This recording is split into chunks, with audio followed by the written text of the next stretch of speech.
There we go. That's the issue. Figured it out. I didn't have my mic on. My apologies. Hello, I am here. You can hear me now. Hi, welcome back to my stream. I had my mic muted, so you couldn't hear clicking and noises, but then I forgot to unmute it. Alright, so welcome back to Great Ace Attorney. Last night I had a couple of issues. If anybody else is looking to stream this game and is seeing this, what you want to do is don't do anything, like don't unplug or plug in any audio sources while the game is running. Because when you do that, the game just decides, oh, I'm not going to play the BGM anymore, and it carries on your save. So it basically corrupts your entire save. So don't do it. There's nothing worse than not being able to hear the BGM in a game that's got such an incredible OST.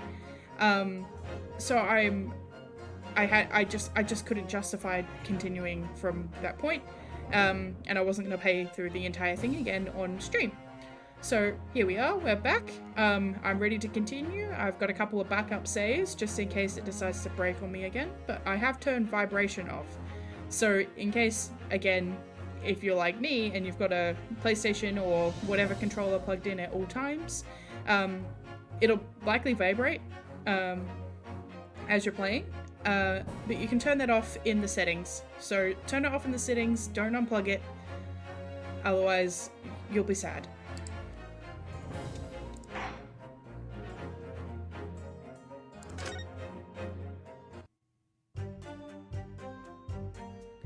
Okay, so we are back. This is pretty much exactly where I left off last time. We're in the middle of the cross-examination of the testimony regarding what occurred to Dr. Wilson on the day of his murder. So at the moment we have clarified that yes, the gun was fired from in front of him, and yes sir, no sir, or yes sir, no sir, as I didn't get it at first. Like this one, Kuraketa Korekuta is like super obvious because his name is Kuryo Korekuta, which is Curio Curator, because that's his job. And I was like, okay, well that's really obvious, but his name is Ayesa Nosa, and you don't really, because I was like, Nusa? Nosa? And I didn't really get it until I read it out loud. And it's Yesa Nosa. This is terrible. I am not looking forward to the rest of the puns in this game, and they're always so bad. I mean, there is one top tier one from, I think it's Investigations 1, where his name is literally Dead Man. The victim's name is Dead Man, and it's like, okay, I'm sure you can be a little less on the nose with this. I'm sure you can consider being a little less on the nose with this. But no, they didn't. Okay, so I gotta get to the end of this examination, and then we'll be looking at the medical report again, and we'll be at exactly where we were when the audio died last night.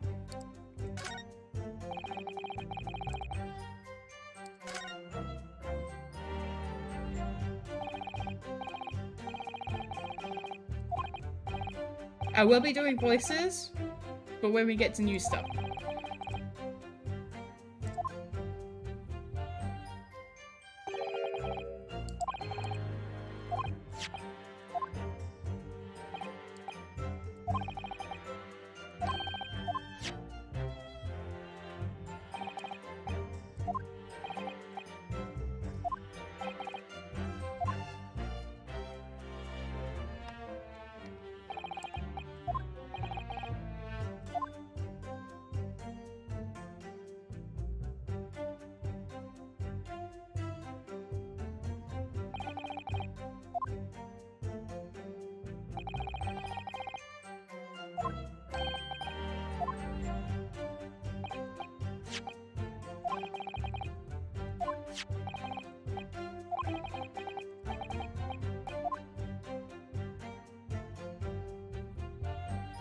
Hold on.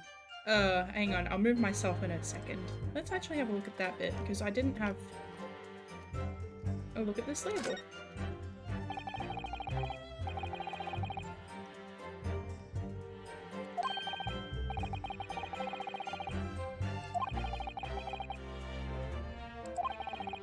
When I was 5, I caught the only cold I've ever had in my life. And I remember, even though I felt awful already, I had to have this hideous injection in my right arm. Brr, I'll never forget it. Never in my whole life! Most people would give their right arm to only have had one cold in their whole life. Anyway, I don't think this is a clinic where they treat people for illnesses like that. Let's keep looking for clues. We don't want to miss anything.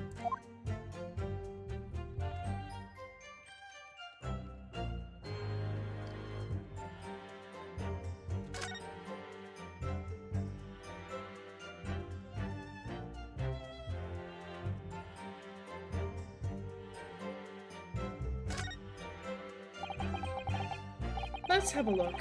This is some kind of medical history. Ah, and there's an entry for the day the professor was killed. Extraction of molar with topical anesthesia. Extraction of molar? You mean he had a tooth taken out? It would seem so. Just before the incident, he'd had a bad tooth removed. Perhaps they used laughing gas. That's the most modern practice in the West for pain relief. Yes, I've heard of this anesthesia, although it's hard to believe there's anything that can actually stop you feeling pain. Ah, there's a cautionary note for the medical practitioner as well. Strictly no food or drink besides water for 3 hours post-procedure until anesthetic effects have passed. Really? Sounds like information worth bearing in mind. The medical report card's information has been updated to the court record. With this new information, the meaning of that one particular statement totally changes. I can't really dynamically move me around, because otherwise I would. Because I'm helping investigate now!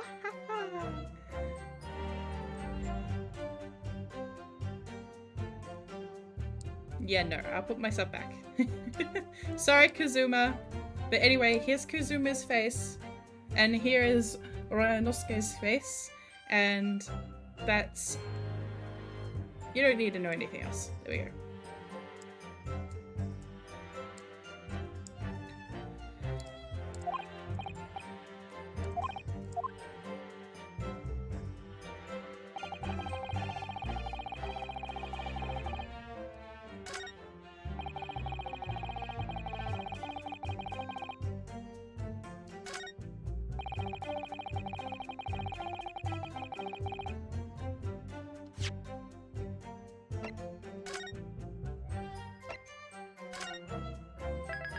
I'm just gonna quickly save.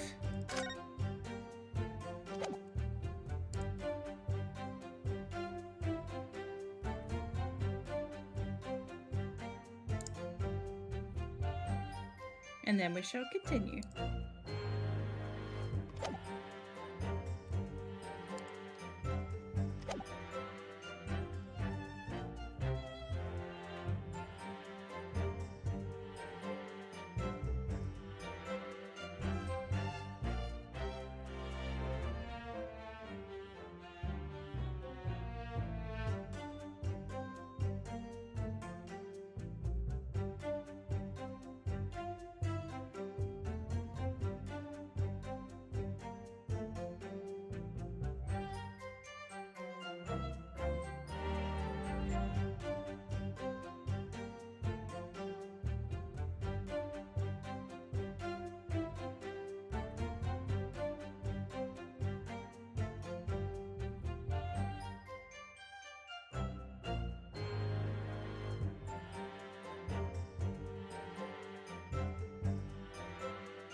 Yes!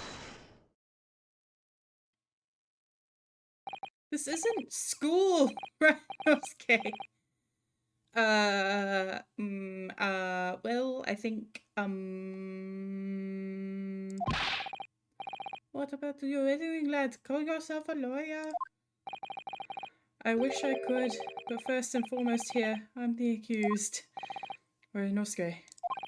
Everyone stumbles on their words occasionally. Under the circumstances, I wouldn't worry about it. Thanks, Kazuma. I could also quite clearly see in that cross-examination. I could see it quite clearly in that cross-examination you just carried out. When you raised your hand straight up like that, so purposefully, you knew exactly what it was you wanted to say. Huh? Don't feel like you have to choose your words carefully. Just say what you're thinking. Alright, and thanks for the advice.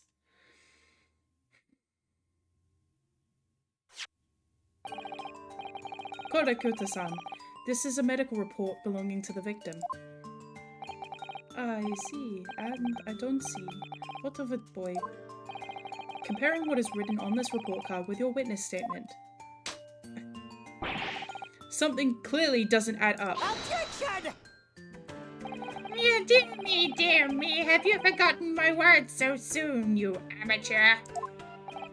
Sorry, what? You are not to interrupt court proceedings with your amateurish drivel. But... Let's see if I can explain in words you might understand.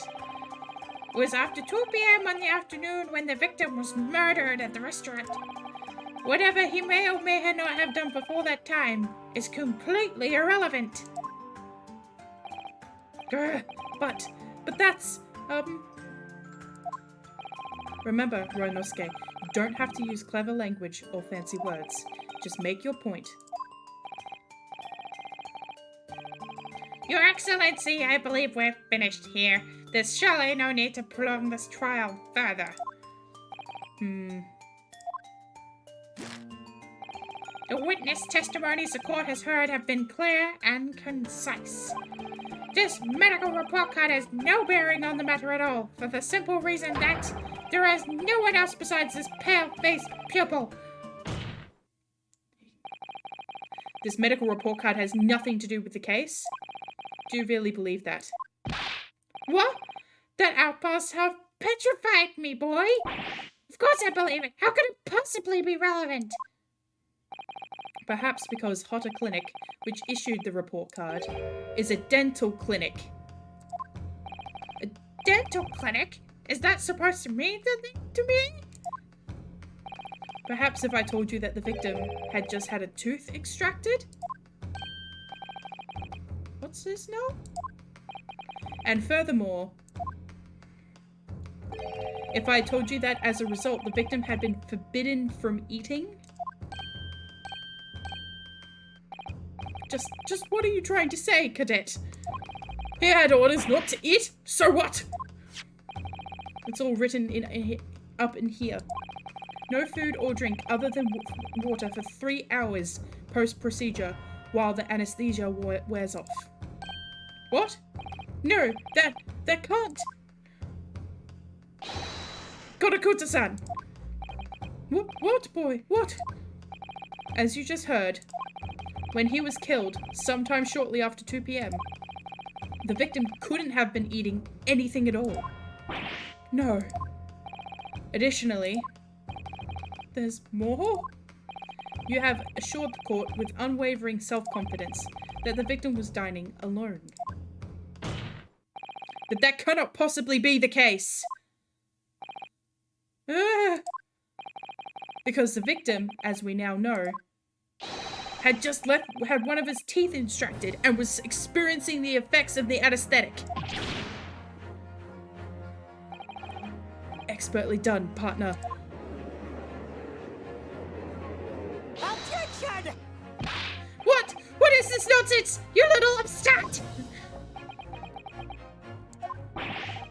These are baseless accusations! Just look at the photographic evidence! You can clearly see some of the plated food had been left at the victim's table. Objection!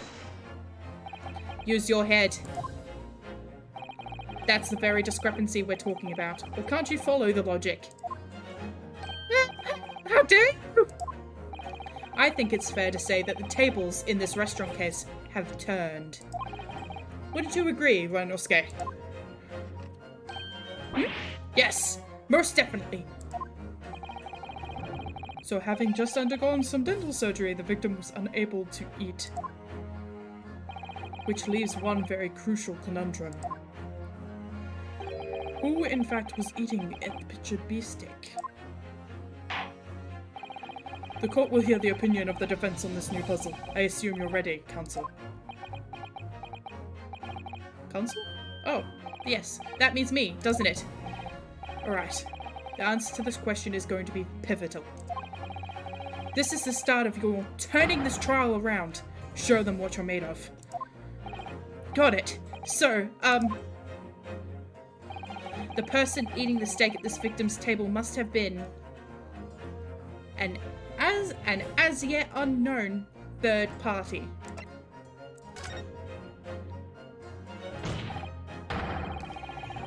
Hello, welcome to the stream. Nice to meet you. Obviously, it can only have been someone else who was sitting at the professor's table. Objection! You will not let this go, will you? There's no such person! Yes! There was, because I saw her. When the incident occurred, we know that the victim couldn't have been eating anything. Yet we have evidence of a half-eaten steak on his table. Therefore, the only logical conclusion is that there was somebody else eating it.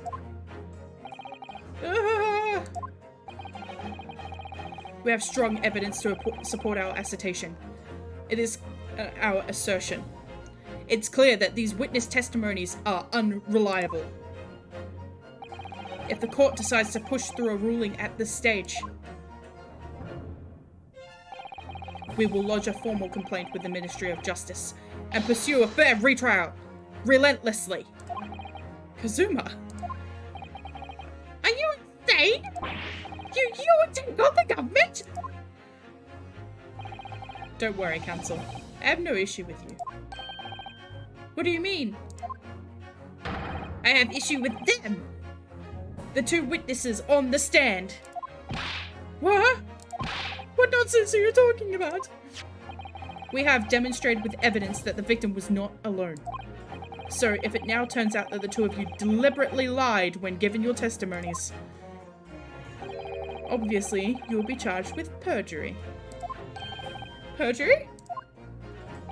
And since this is a murder trial, you will also be deemed complicit in the killing. Complicit? In murder? No!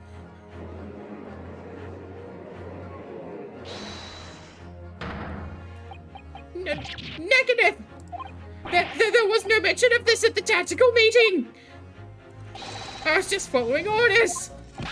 That's right! As the man says! Just say you never saw the gentlewoman. That's what they're, told us.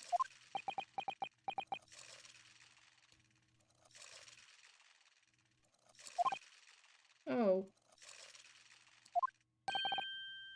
What? Have a good night. Enjoy. Thank you for the follow. Oh, no. You were just following orders. No, hold on, lad. I was, Say you never saw the gentlewoman. When you say gentlewoman, do you mean you saw the victim with a lady from overseas? What? Objection! What? What is the meaning of this?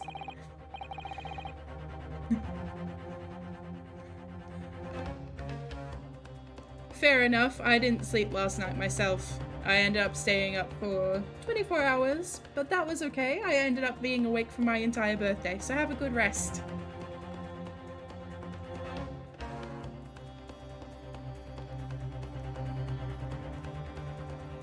These witnesses gave false statements?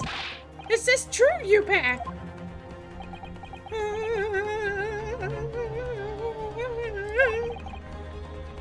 Just one.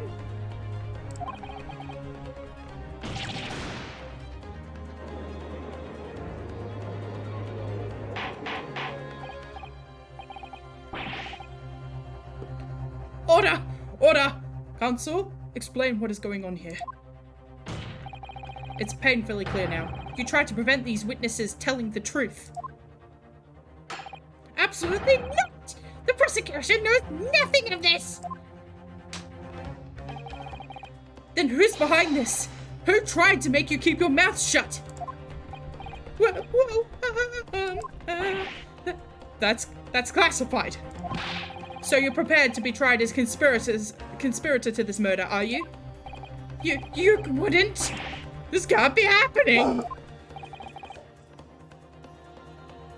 Ryunosuke, judging from the way they're reacting to this, I'd say they were sworn to silence by someone with considerable influence. However, I don't believe Ochi had any idea about it. What are you saying? I mean, to wield that kind of influence, there are only a handful of possibilities. It could have only been the government, the military, or the police, I suppose. Well, any ideas on who might be behind this? If we can affirm who tried to silence these witnesses, then we can continue our pursuit. So we need to name whoever it is that tried to make the witnesses keep their mouths shut. Of course, we'll need evidence before we make any firm accusations. Evidence that proves whoever it was really did wield his or her power here. But how? How can we possibly... Remember how we made progress before? Before? We examined this piece of evidence in more detail and found a new clue as a result. Can I examine it yet? I can. Ooh. Alright.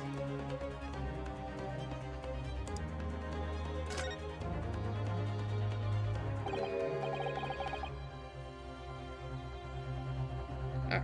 Well, we don't need to read this. It's in Japanese. Alright. Well, that's unexpected. What is... Look, do you see it says the witness's name here? Satoru Hosonaga. But yes, business cards do tend to show the person's name. That's sort of the point. It's not the name that's unexpected, it's his job title. His job? Oh! Chief Inspector Satoru Hosonaga, Primary Criminal Investigation Division, Imperial Police Bureau. Inspector? What on earth? I have no idea. But let's face it, the police have a lot of power and influence, if they're wielding it somehow here.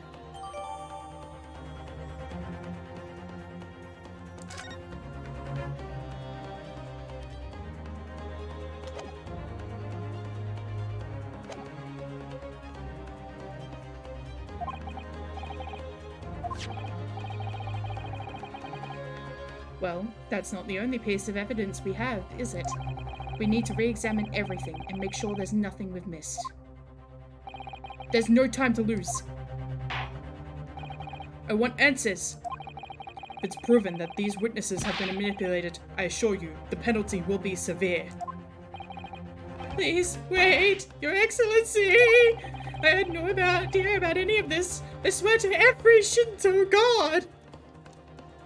I've got to move me. I'm going back. I'm back here. I know nothing! What does the defense have to say about all this? Hmm?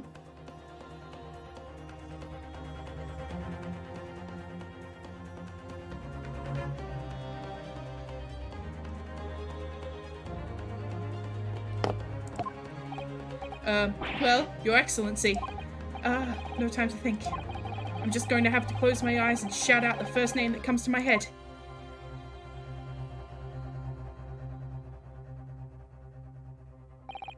Besides the prosecution, the only person with the necessary influence to manipulate the witnesses is...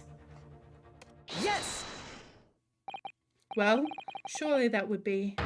Satoru Hosonaga-san. Hosonaga-san? The waiter who took the stand earlier. Objection! Poppycock! What plausible reason could the waiter have to make the witnesses give false testimony? Not to mention the fact that even a head waiter could not possibly have that level of influence. For once, I would agree with you. If, that is, the man truly were a waiter. Huh? If he truly were... Come on, Ryunosuke. Time to hit the court with the truth. The truth about Satoru Hasanaka-san's real identity, as proven by this evidence. Yes! The plan of the restaurant sketched by the man in question? I agree it shows great attention to detail, but I'm not sure we can conclude anything. Sorry, Your Excellency. That's the back of the card. It's the back of the card that's of interest. I beg your pardon? Or perhaps I should have said the front? Yes, it's the front of the back of the card. That's where the telling detail is.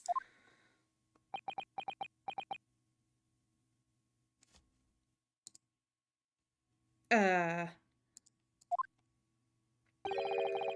somebody please explain what this overexcited student is trying to say?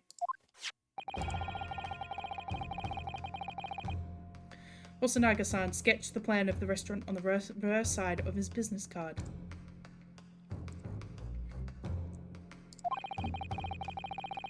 The front of that business card reveals the man in question's profession, his true profession. The waiter's profession, but that's surely... Good gracious! That's right, Your Excellency. The card reads, Chief Inspector, Primary Criminal Investigation Division, Imperial Police Bureau. What? The waiter is a police detective? I haven't heard any mention of this before. The Imperial Police Bureau has immense power. Absolute power, as far as regular civilians are concerned. So, witnesses in the stand. Was it in fact the waiter who gave you your orders? Was it he who told you not to mention that you'd seen the foreign gentlewoman at the scene? Well...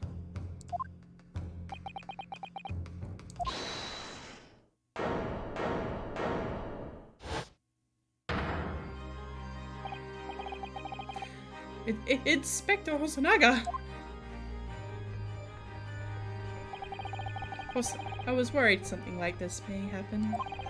The moment you asked me to submit my sketch of evidence, I realized it was a possibility. The court will take this plan and add it to the court record as evidence. Oh, well... Is there a problem? Hand the plan to the court officer at once. Of course. Here you are. Yes, I remember now. He did act strangely when the judge asked him to hand over his business card. I strive to carry out all investigations flawlessly. It's my guiding principle. But I let myself be distracted when I made that sketch. It was an unusually careless mistake. So you mean to say he realized that?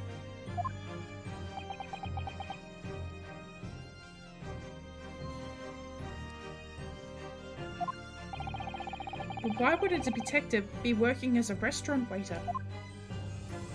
Ah! Of course! Your salary must be telling. I was working undercover. Undercover? Yes, there have been a series of incidents at the restaurant recently. In order to investigate, I decided to get a job there as waiter, working undercover. Incidents at the restaurant? What kind of incidents?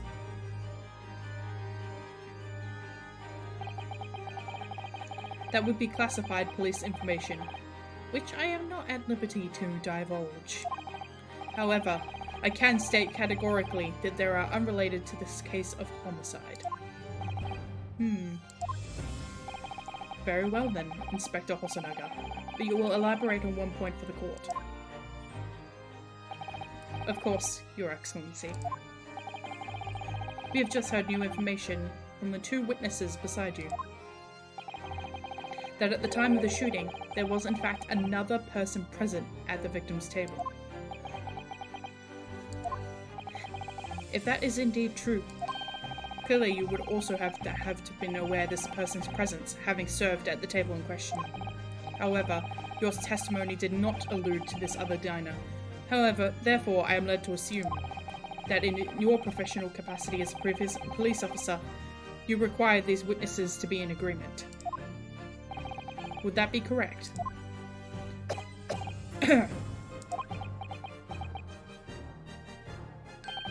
Correct, Your Excellency. Unbelievable! As I suspected.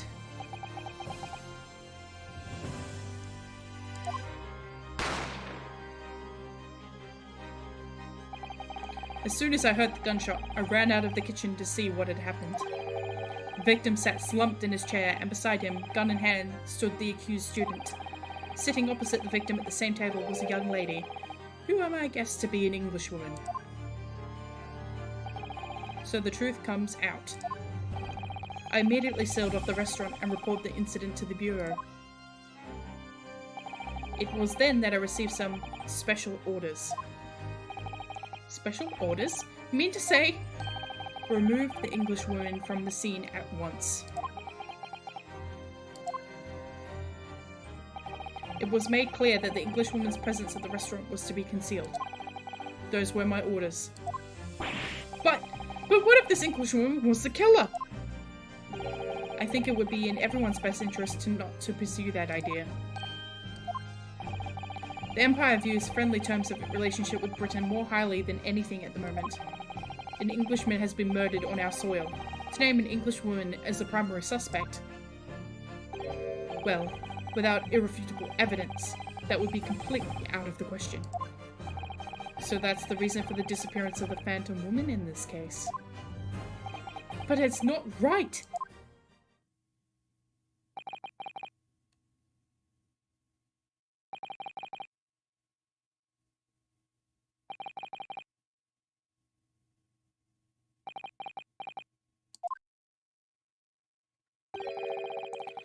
One possibility does spring to mind. What do you mean, Kazuma? Yume University is currently holding a number of exchange students from Great Britain, and I'm fairly certain that one of them, studying in the medical faculty's research laboratory, is a young Englishwoman. What? You're a shrewd man. I can see why you're the chosen candidate for the overseas study tour. You mean, when I removed the woman from the scene of the crime, I thought it prudent to check her identity first. Then the court demands you name the lady in question at once, Inspector.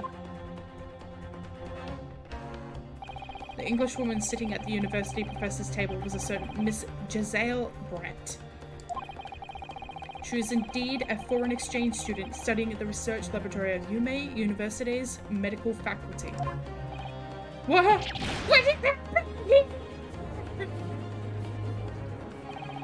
I admit that under orders from the police bureau, I erased all evidence of this lady's presence at the scene, and ordered these witnesses to make no mention of her in their testimonies. It must now be up to Your Excellency to decide how to deal with this situation.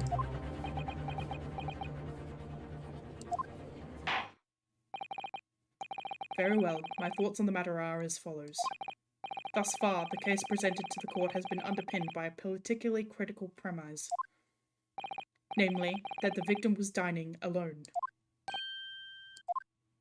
However, as we have now discovered that this premise is false, it would be the desecration of our justice system to ignore the truth and give a ruling at this point. Objection! Good dude.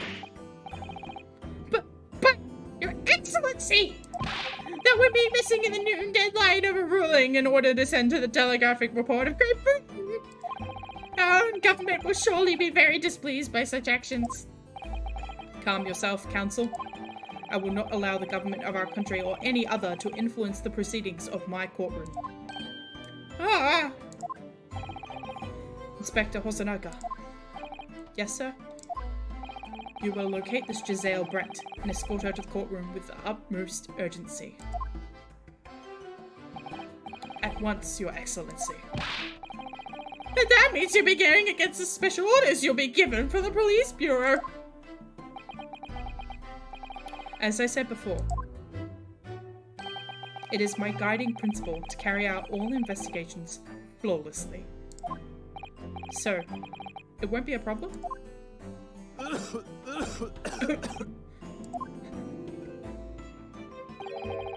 Nothing will get in my way. I love this guy.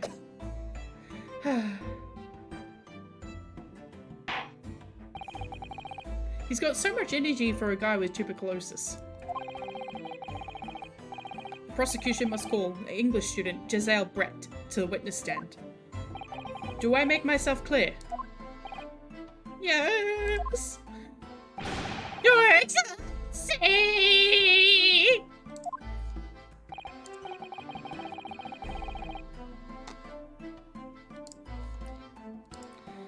Good. Then we will have a 30-minute recess before reconvening.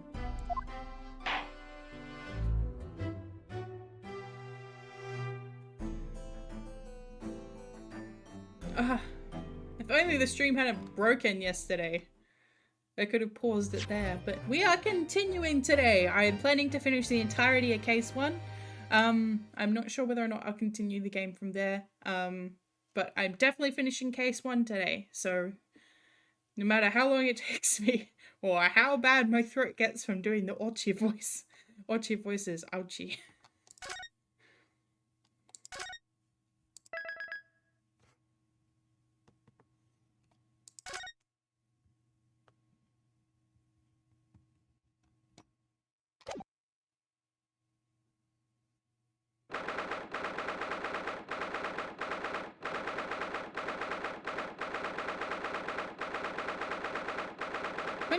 of November, 11:38 a.m.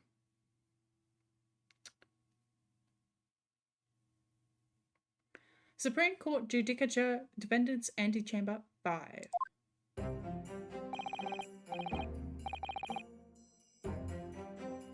Excellent work, Ryunosuke. That was superb. My heart was in my mouth the entire time. It was almost unbelievable. I mean, looking at you in there. You were drenched in sweat, your eyes popping, your knees knocking, and you were grinding your teeth. It was a grim sight, but before I knew it, you'd started finding inconsistencies in the testimonies. I think you might have a natural talent for being a lawyer. Forget it! It's terrifying! If I go through with this, if I get through this, I don't ever want to see the inside of a courtroom again. Anyway, it looks like we've exposed your phantom landing at last. Miss Giselle Brett, a student from Great Britain, is she? That's what I was trying to tell everyone from the start. Dr. Wilson wasn't alone. There was a young woman with him, like I've been saying all along. Yes, you have, haven't you? I might not be overly confident in the courtroom, but my powers of observation are one thing I am sure of.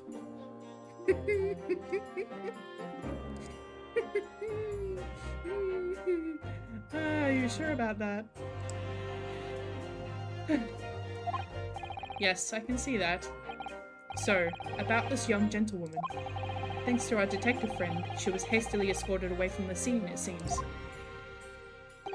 Did you see what happened with that? No, I didn't see any of it. I was just on my way out of the restaurant myself. Then, on the floor next to Dr. Wilson's table, I noticed there was a gun lying on the floor, and just after I bent down and picked it up.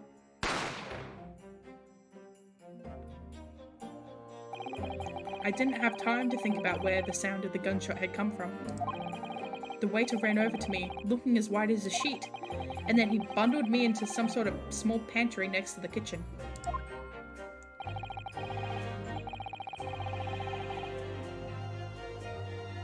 Fast thinking by the detective, he apprehended his suspect without a moment's delay.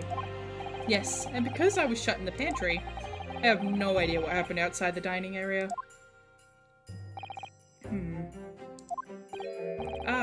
there you are. Well done, both of you.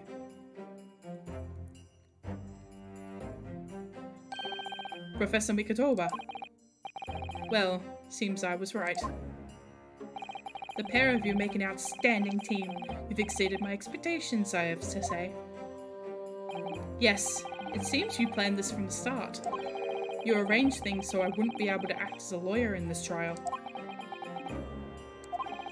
Our modern country is still in its infancy, our justice system even more so, which is why I firmly believe that we need to send our brightest young stars overseas to learn all they can. I wanted to avoid a situation that might have resulted in your study tour to Great Britain being cancelled. Well, it makes no difference. Lawyer or otherwise, if I'm the kind of man who can't help his best friend avert the worst crisis of his life, I shouldn't waste everyone's time by going to study overseas anyway. What? What are you saying, Kazuma? So that's your stance. I was afraid you'd feel that way. Kazuma! Well then, it looks like it all comes down to you, young man. To me? Yes, you need to prove your innocence and uncover what really took place in that restaurant. I must say, I very much want to know the truth. After all, I have a personal connection to this case. Come to think of it, he said the same thing earlier this morning, didn't he? If you don't mind me asking, Professor, did you know the victim? Yes, I did. As you're probably aware, Dr. John H. Wilson was a visiting professor at UMA. And it was I who invited him. Oh, I see. I didn't know that before. Anyway, you're about to go into battle. The victim was a university professor from Great Britain, and a well-known one at that. Naturally, our government is looking to identify and punish the culprit as quickly as possible. But let's not forget who we're going up against. The gentlewoman whose involvement our police bureau went to extraordinary lengths to hide. Yes, and I'm sure the prosecution will be using every tool at their disposal to quash your case. But I've no doubt that you pair will put up a good fight right to the last. Best of luck. Thank you! Now then. I need to run an errand at the university at once. There's something I think we may need. Of course. Good luck, Kazuma-sama.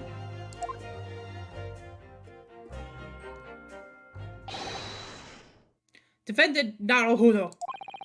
Court recess is over. Please make your way back inside the courtroom at once. It's time. Let's get back to it, partner. Let's go in there and deal a decisive blow. Before those old fossils know what's hit them! Kazuma? What? Thank you. Really. What for?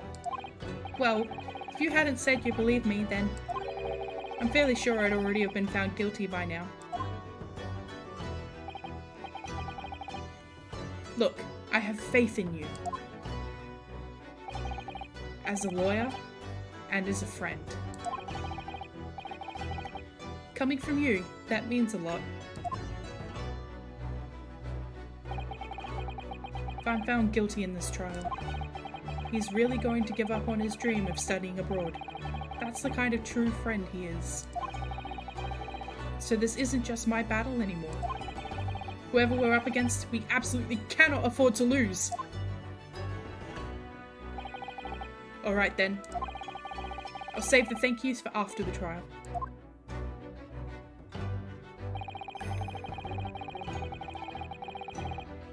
You can treat me to one of those sukiyaki meals I like from Yume Cafeteria on University Street.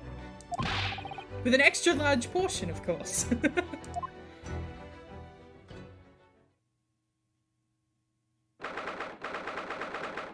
Give me a moment.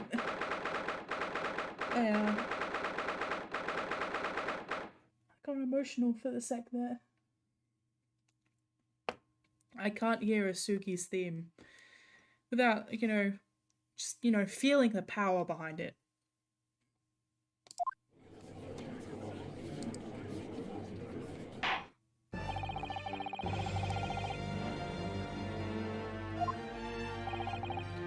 Prosecutor Ochi, have you managed to subpoena the witness?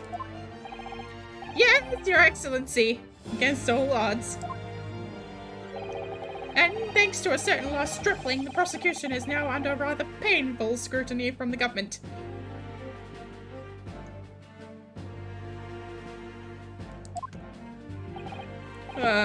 Sorry. Let the government scrutinize. That's their job. It's nothing to worry about. It's highly unlikely that the good relations we've forged with Great Britain will emerge from this trial unscathed. Remember to hydrate. I'm gonna need it doing this fucking guy's voice. Do you still think it's nothing to worry about when the new treaty breaks down and our nation founders? Ugh, again, terribly sorry. If the friendship between our nations is really so fragile, then the treaty isn't worth the paper it's written on. You really have nothing to worry about, Ryunosuke. What do you mean? A secret trial, anxiety over some foreign government's opinions, and a bungled investigation, missing witnesses. Is that what our nation's justice system is? Is this the Supreme Court of Japan or of England? Shut up, you jumped up rookie boy! You and your friend know nothing of the situation our nation finds itself in. By aligning ourselves to this great world power, we become strong. Diplomacy have never been more critical.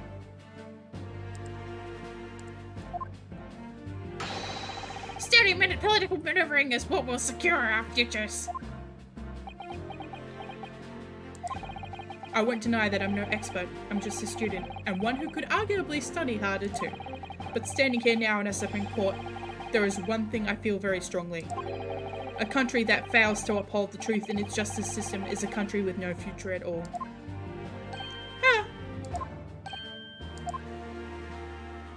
Well said, Ryunosuke, despite the wide-eyed look of terror. You little brat! Thank you, Counsel. The court is the pinnacle of our nation's justice system and exists solely for the pursuance of truth.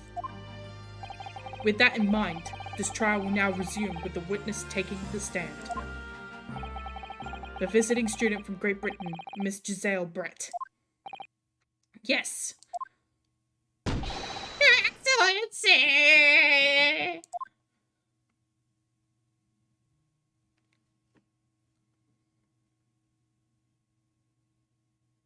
Book, book, book, book. Well, what a delight it is to welcome such a gentlewoman to Japan, a most distant land. Tea. So won't bring English tea. In England, no discussion takes place without tea. Is that true? Don't know, don't care. So, could we possibly trouble you to say your name and occupation for the call? Of course. My name is Satoru Sosanaga. I have been working undercover as the head waiter at La Carnival, but my true... Yes, we know all about you already! Inspector Hasanaga, where are your manners? In England, it's always ladies first. Is that true? Don't know, don't care. More importantly, a little earlier today you said something to me. You said your powers of observation are the one thing you're sure of. Oh, yes, I think I did, didn't I? Yet your description of this amazing sight was simply a woman.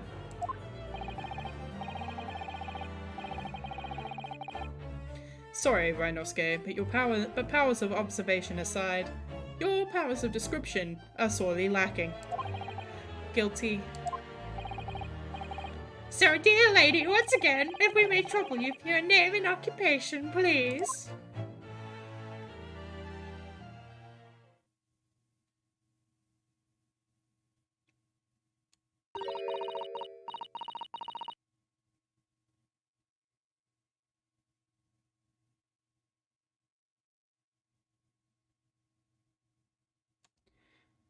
I have to wonder, did they?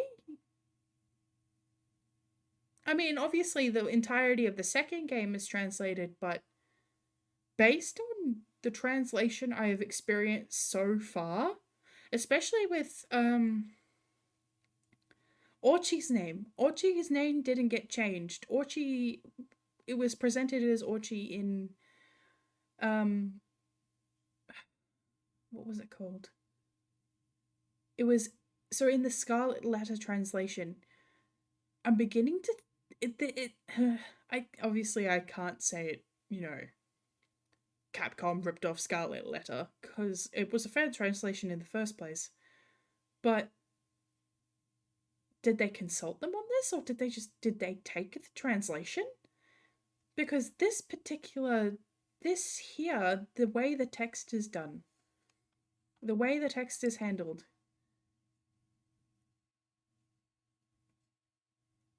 this is the way it was used in Scarlet Letter, and that seems really specific, but it may just be that this is how it is in the Japanese as well. I'm not sure. Certain parts of this translation are making me think, just because of how it is, that it might be the Scarlet Letter translation. Though, that part where I was saying don't know, don't care instead of no idea, it's because in the Scarlet Letter translation they used don't know, don't care. And the important part of that is that it looks like they're kind of pulling back Kazuma's disdain for the English Empire a little bit. But he doesn't like those guys. He doesn't like the English. He doesn't really care for the English. He's very excited to travel to study in England, but he's got a little bit of a bad boy complex. A little bit of a don't give a shit about your authority, and I don't give a shit about your stupid rules. I adore that boy. He's pure soul. I mean, he's not actually a boy. He's like, how old is he? How old is he? 23. So yeah, he's not a boy. He's, you know, he's almost finished with university, but I mean, I love that man. He's fantastic.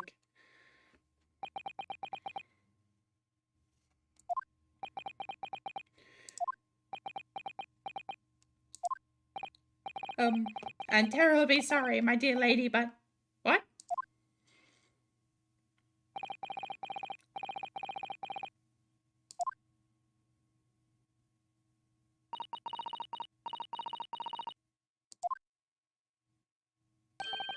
The lady says her name is Giselle Brett. She comes from London, England. She's a visiting research student currently enrolled in New May University's medical faculty. Oh my, what a rare treat to hear the dulcet tones of the delightful language of the British people. Dulcet tones? I'm afraid I don't understand a word you said, but it was as beautiful as a hummingbird song.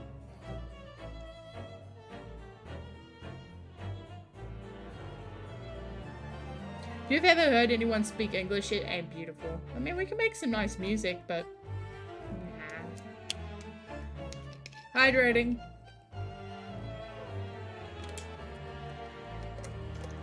I mentioned the fact that I'm hydrating, so so my model doesn't look weird. As far as I can tell, the detective is translating her words faithfully enough. Yes, I agree. You'll obviously do fine in England, Kazuma. Her English doesn't rattle you at all, does it? Nor you. You've clearly been paying attention in your English classes, Ryunosuke.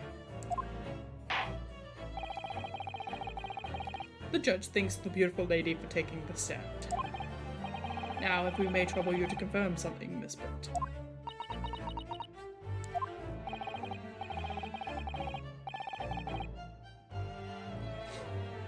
3 days ago, at a restaurant called La Carnival, a grim murder took place. The court has been led to believe you were dining there with the victim, Dr. Wilson, at the time. Is that correct?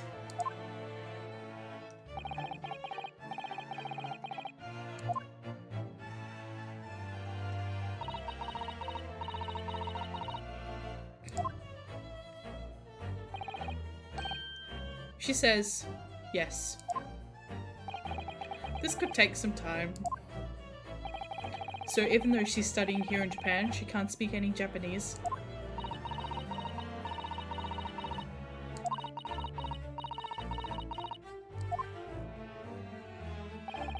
She'd like to apologize for disappearing from the scene. She says she was due to make a presentation at the university, so had to leave immediately. Interesting, when you're the one that engineered her escape. I was just following special orders from the Bureau. Well now, dear lady, would you be so kind to cast your eyes over this photographic print? Seeing as you were so unfortunately present at the time of the crime, could it be that your resplendent eyes caught sight of the wicked perpetrator, perhaps?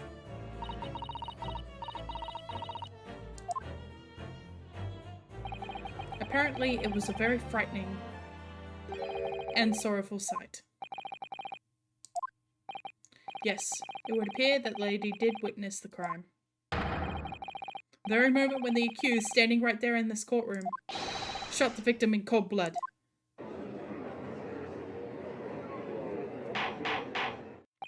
What I don't understand about some of these court cases is that a lot of the reason that, so from what I can see, quite often the investigation and in general in the way that police investigations are handled is that they spend some time developing and presenting an MO for the victim for, you know, crimes of passion or, for example, calculated crimes. So in this case, a crime of cold blood, using a gun can be done in passion, but it very rarely is. You usually have to make sure you've got for example, a crime of passion with a gun probably wouldn't happen in Australia, but a crime of passion with a gun may happen in America, where there is a much higher density of firearms. In this case, firearms are probably not very common in terms of being carried, especially not for a university student.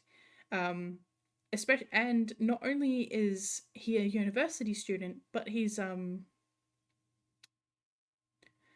even part of his classes. So Ryunosuke, as it has been established, Ryunosuke is in studying English. That's his university course. And Dr. Wilson is a doctor. He was in the medical research. So while they know each other, they know of each other. Ryunosuke went over there to introduce himself and say hello. It's like, hello, Professor, I have seen you in passing.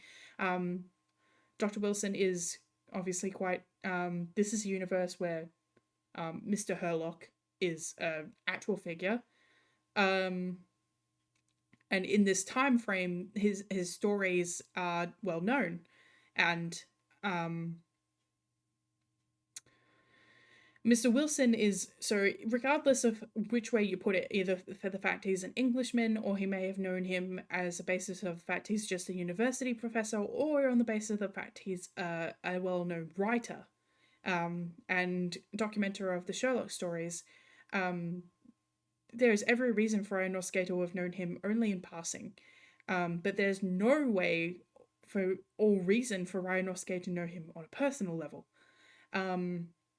So the fact that he doesn't know him on a personal level means that it's very likely to be calculated. What reason would an English university student have to shoot a medical professor from a different country? There's no reason. Ryunosuke has no ties to politics. He has no ties to the government. He has no reason to attack this university professor. And given they don't know each other, given that this was a first time meeting in a cafe, that could be correlated by, like, this is a very, if the restaurant, so you've got the restaurant and you've got these witnesses, obviously Ise Nosa and Kurokyote, and both of them, if they were asked, given the size of the restaurant and the lack of activity at the time, both of them, if asked, could probably correlate the fact that all Ryunosuke said was hello. So ruling out crime of passion and calculated crime, there's no MO behind this case. Nobody, like, and I mean, there is a case of just decided to kill someone, but that very rarely happens. It very rarely happens. And in the case of this, it very rarely happens and there's no effort to cover it up. In the case of he decided to kill someone and he had gone out of his way, gotten a gun, and decided, I'm going to kill this person today. Why would he have done it not only in broad daylight, not only in the middle of a restaurant, not only at point blank range, but not have an escape method, not having it have a reasonable alibi or means of defense? Like, I understand ace attorneys, you need evidence in order to conclude that this person is innocent. You need a critical piece of evidence saying they cannot possibly be the killer. But in the case of, like, this case with, hello, welcome to the stream. I'm glad you're enjoying my little breakdown of how sometimes ace attorney is a little bit dumb in how it handles the way that motivations and everything else are carried out. Because in this case, there is no, like, a motivation is evidence. Testimonies can be counted as evidence, but on one case, it needs to be corroborated. But in terms of motivations, it's part of the investigation. It's considered a means of figuring out why this has happened in the first place. And there's nothing here. For Giselle is far more, aside from the fact that obviously Ryunosuke was found with a gun in his hand, Giselle has far more motivation to be the killer. She is part of the medical faculty. She knows Wilson on a personal level. And that's it. That immediately makes her a higher class suspect than Ryunosuke. Like, immediately. And there's such a roundabout way to actually get to that point. But we're going to continue to go around that bad way. We're going to examine the teapot and find the mouse inside eventually. Alright. Continuing on. Order in the court. Did you hear that, Your Excellency? Here we have an absolutely conclusive witness statement. Well, it looks like it's clear now. Clear who our real enemy is. Fortunately, I will have to ask you to formally testify, if you please. Kindly tell the court the exact nature of this frightening and sorrowful sight you described.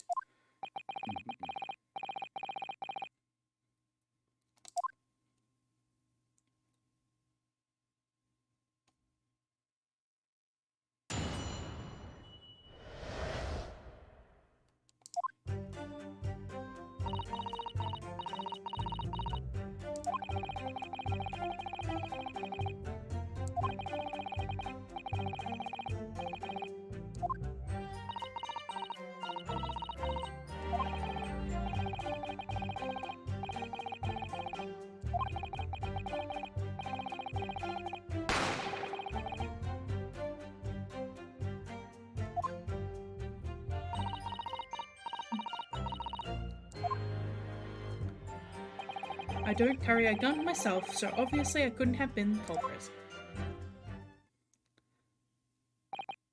Again, why would a university student have a gun? Yes! No, I didn't have any kind of argument with the professor at all. Objection! Quiet, you filthy wretch! Look at you and your black-hearted blackguard, and look at the snow-white angel. And I'm sure even a dark-minded scoundrel like you can imagine those words and the court is going to believe. You're still making the same mistakes, Ryunosuke. You mustn't blurt out when you're goaded like that. That's a lesson you need to learn. But he's so annoying! Of course, I was at the scene as well. I took statements from this lady and the 2 witnesses who testified and reported back to the Bureau. It was decided that Miss Brett was not involved, so I let her go. The testimonies of the last 2 witnesses were completely worthless, however. Well, even so, on the day in question, the lady was wearing the same outfit as she is today. As you can see, there is nowhere about her person she could conceal a firearm. I would think she could hide a gun almost anywhere in that outfit if she wanted to. Until the precise location where the witnesses have hidden a weapon can be shown, this is moot. There are no pockets in my outfit. I have nowhere to hide the gun. Those are the witnesses' own words on the matter. Ugh, that's ridiculous. If only I was allowed to lift up her dress, I could prove it. Don't think about doing anything rash, Ryunosuke. I didn't fire the gun I picked up. There must have been another gun there that day. You're right about that, which means this lady was hiding a gun somewhere. Yes, that's what we have to prove now. And to do so, we will need to pull her testimony apart.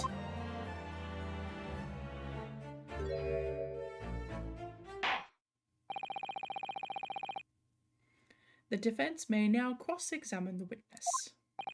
Oh, yes, Your Excellency. Alright. Cross-examination time.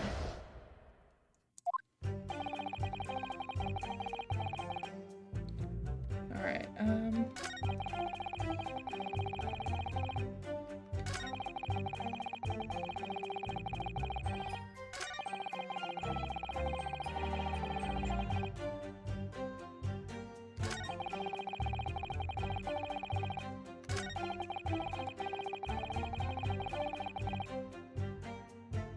Yes! like I said, I did not shoot that gun. This is not what I wanted to press on. And like I said, there's no point repeating that assertion over and over because it was just going, Ryunosuke, stop it! well, I wasn't expecting to be attacked by my own side. Nevertheless, defendant, you can't deny that when the shot rang out in the restaurant, you had a gun in your hand. Well, yes, that's true, but all I did was pick up the gun I saw on the floor next to the professor as I was leaving the restaurant. Terrible idea. In fact, yes, there was someone much closer to the victim than me at the time. The highly suspicious lady in the stand. That will do, you dirty, rotten scoundrel. Dirty? Your baseless accusation could very well cause an international incident, boy. It seems to me that your accusation is just as baseless as ours. What nonsense. The lady is merely stating what she saw. And this is already an international incident as far as I'm concerned anyway.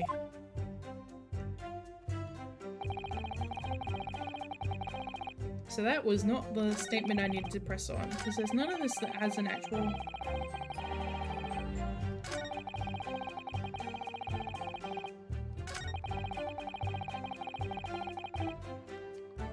Yes! After 2 PM, in fact. That's really quite late lunch, isn't it? Attention!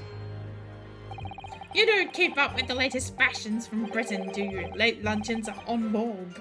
Isn't that right? No. Ah! A decisive English no has quite a sting to it. The gentlewoman is currently working in the victim's research laboratory, it seems. So it's apparently a daily occurrence that they would lunch together. But on the day in question, the victim had another appointment at the clinic first. Yes, which we can prove the medical report that was submitted as evidence earlier. That's right. Miss Brett and the victim went to lunch following the victim's treatment, which is why it was so late. Yes, that's all that makes perfect sense. Such wonderful logic! What a shining example of English intelligence this fine woman is. So you arrived at the restaurant. What happened next? The professor was unable to eat, so I ordered for myself only a beefsteak. Yes! He was unable to eat, you say. And that was because he had just had a tooth removed at the Hotter Clinic, correct? That's right. You're supposed to actually check with the witness before answering. Was Miss Brett aware of that fact? It seems so, yes. She's heard that the professor was to have some dental treatment. So that would mean that was you who ate the steak pictured here. Is that right, Miss Brett?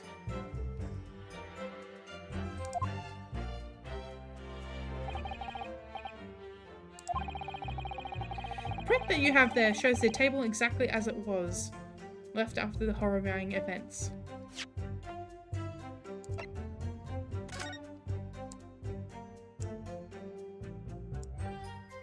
Won't let me do that yet.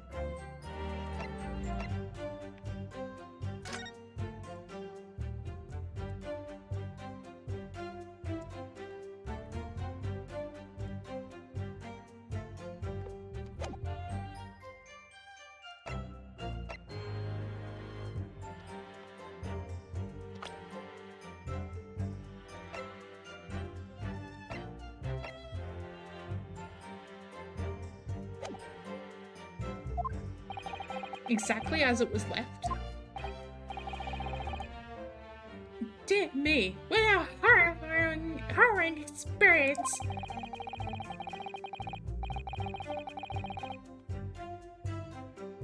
To return to such a distant land on the far side of the world and be embroiled in such a tragic incident. Have no fear, my dear lady. I swear I will crush the evil fiend that has subjected you to this terrible plight. So the victim, Dr. Wilson, had nothing to eat or drink at all. That's right, other than some carbonated water. Just water? Yes, the professor was unable to eat, but he had been given permission to drink water. So it appears the diners toasted their lunch with a glass of water each. They even raised a glass of carbonated water. What do you think, Ryunosuke, about the witness's last statement?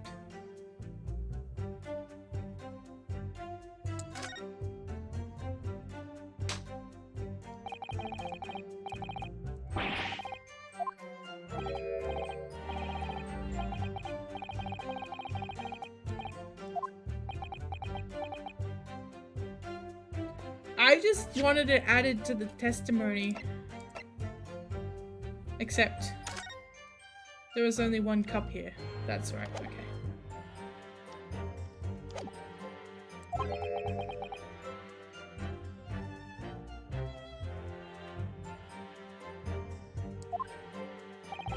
The significance of that statement will become apparent when the time is right.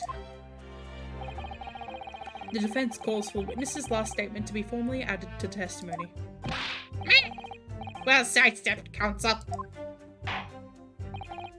Very well, Miss Brett. Kindly repeat what you just said to be added to your official testimony. Gladly, she said. That was brilliant, Kazuma. I'm going to remember that one. Which one? The significance will become apparent when the time is right. You could really use that phrase. I'd hope there are some more useful tips you're picking up from this experience than that, Ryunosuke.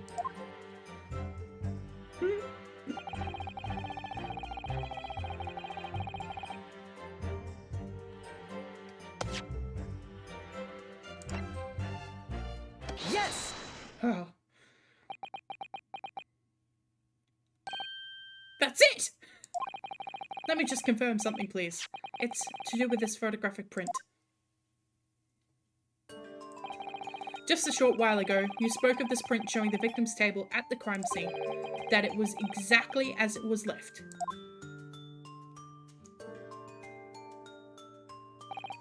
That is correct, the lady says. Well, it's odd. Very odd. Dear me, what's odd is the defense's inability to express itself. Ryunosuke, what is it about the print that looks odd to you? Well, obviously, it's the cheers. The cheers? Miss Brett just told us that she and the professor said cheers over a glass of water. But if that's true, there should be 2 glasses on the table, not 1. Ah! You're quite right, Counsel. There's only 1 glass pictured here. Objection! Are we supposed to be impressed by this nitpicking over minutiae? What possible difference does the presence or absence of a glass make in a case? Objection! Minutiae, you say. Could it be that the detective here removed a glass from the table to conceal the lady's presence? Of course not! I would never do something so reckless. But there should have been 2 glasses on the table. Or are you going to try and tell me that you can clink with only 1? You're quite right. I certainly took 2 glasses to the table.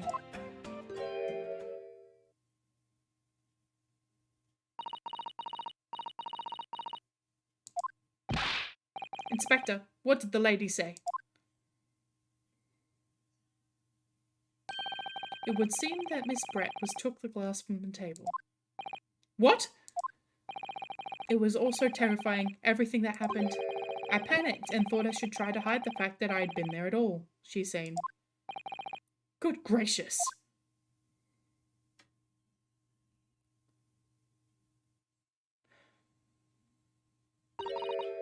Sorry.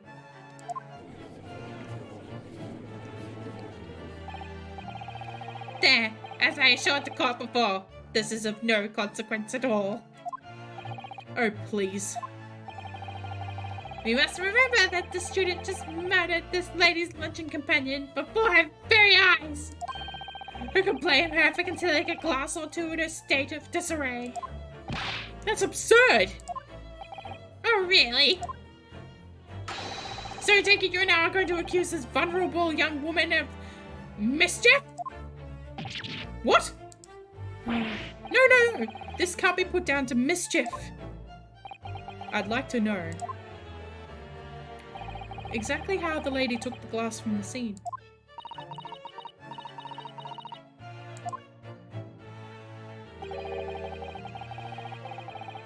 It seems she slipped it into a small handbag she was carrying. A handbag, you say? Yes, Your Excellency, a small handheld pouch currently carried with well-to-do women in England.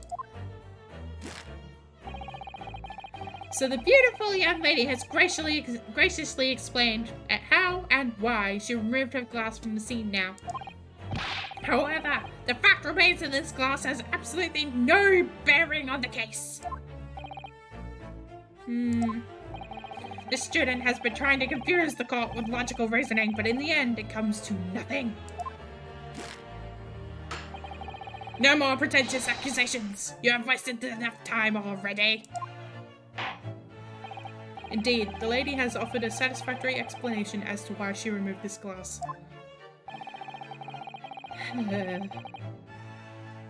I think henceforth we can consider the matter have no bearing on the case. Counsel for the defense, are you in agreement? Well, I don't know really. If you want to pursue this matter further, you're going to need to show that it has some deeper significance. Yes, you're right. So she took the glass away in her handbag. If there's a deeper significance there, it's the... Wait! The lady put a glass in her handbag, you say? Yes, do try to keep up. It's been explained to the court that all English women carry handbags for small items. Let me see. A little while ago, Miss Brett stated the following. There are no pockets in my outfit. I have nowhere to hide a gun. But what she forgot to mention was her handbag, in which it would be perfectly possible to conceal a gun. You're right. Well done, partner. I had a feeling you'd pick up on that too. What are you insinuating, you vile blackguard? It's really very simple. The gunshot was heard when the defendant picked up the gun from the restaurant floor. As he didn't fire that gun, we can deduce there must have been another firearm at the scene. The true murder weapon, if you will. You can't seriously be suggesting. Inspector Hosanaka. Yes? Did you or did you not search Miss Giselle Brett's handbag on the day of the murder? No, sir. It did not. As I thought. In other words, another gun, the one that was actually used to kill the professor, could have been hidden in Miss Brett's handbag. Oh!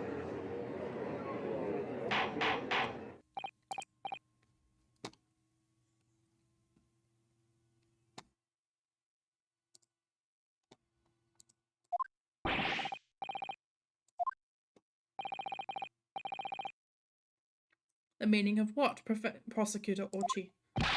Why did you not have the lady open her handbag and show the contents at the time? Thanks to your bungling incompetence, and now she has to endure these uncomfortable accusations. Brilliant work, partner. Now we have a chance to expose the real woman behind the mask. Do you think so, Kazuma?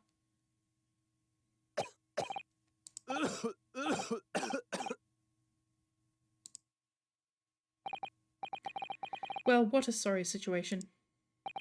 Clearly you have no faith in the police. As I said, I did not search the lady's handbag after the shooting, simply because it was unnecessary. Unnecessary in what way? I ought to thank the student lawyer, really. I have a piece of evidence here that I had completely forgotten about. This photographic print.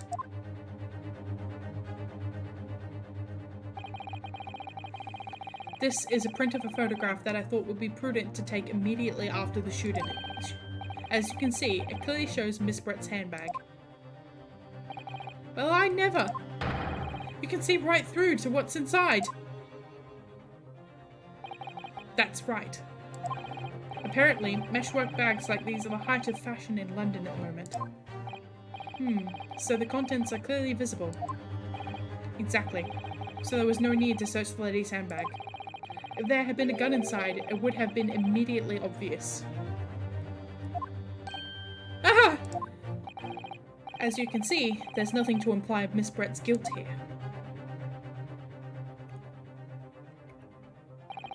Thank you for helping to prove that, Naruto-san.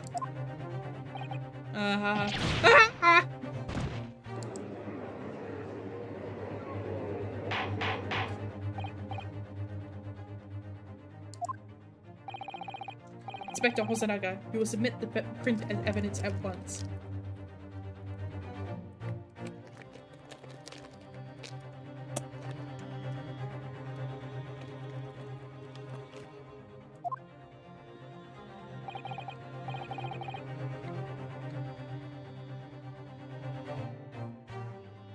Certainly, Your Excellency.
The court has been shown considerable evidence.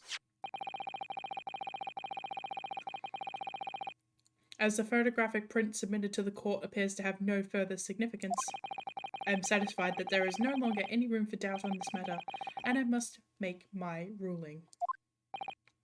Indeed, and there is only one logical conclusion, that the pathetic rookie slumped over the bench before us is the only possible perpetrator of the crime. No. Just when I thought I was beginning to turn things around, I'm in a worse situation than I was at the start. Kazuma? I'm sorry, Ryunosuke. Now that the cross-examination of the witness is over, there's no way to force the trial continue. What? You mean this is it? Cha! I must say you put up quite a fight for a rookie student, but weak a meat, with the rather strong eat. You were wasting your time. There's no way to defeat true justice. A fact you can chew on to your heart's content from inside of your cell. This can't be happening. Am I really going to be found guilty of a crime that I didn't commit? And Kazuma, his dream of going to study in Great Britain will slip through his fingers. Kazuma, what? Is there really no chance now of turning this trial around? You heard the judge. If there's nothing about that last photograph the detective produced that we can contest, which means there's no basis on which we can argue for the trial to continue. Very well, I will now proceed immediately to the ruling. Seems we'll be able to report to the British government on time after all. That smug little... Ryunosuke no Arudo, having considered all of the evidence placed before me, I hereby find you...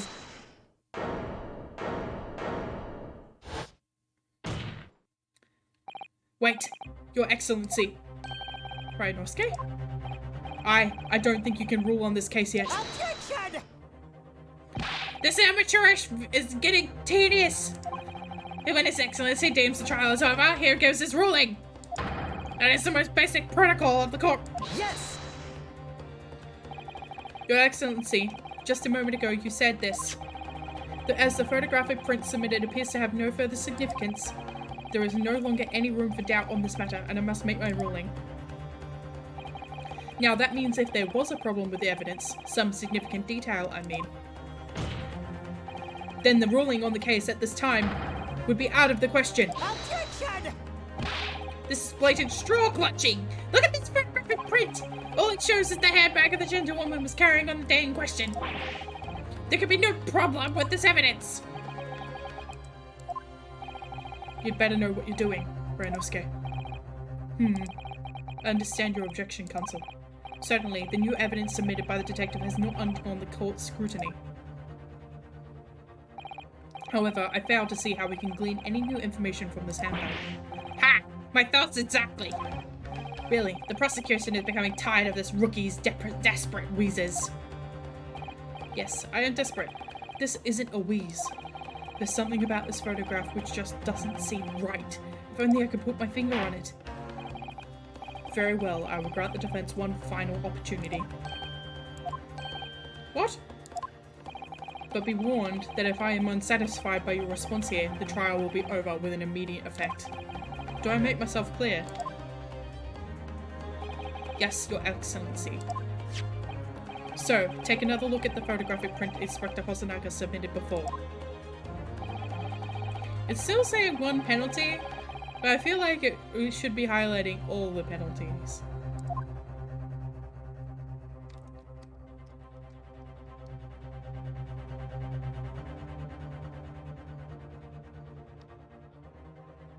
Oh yeah, I don't think it highlights with this mode.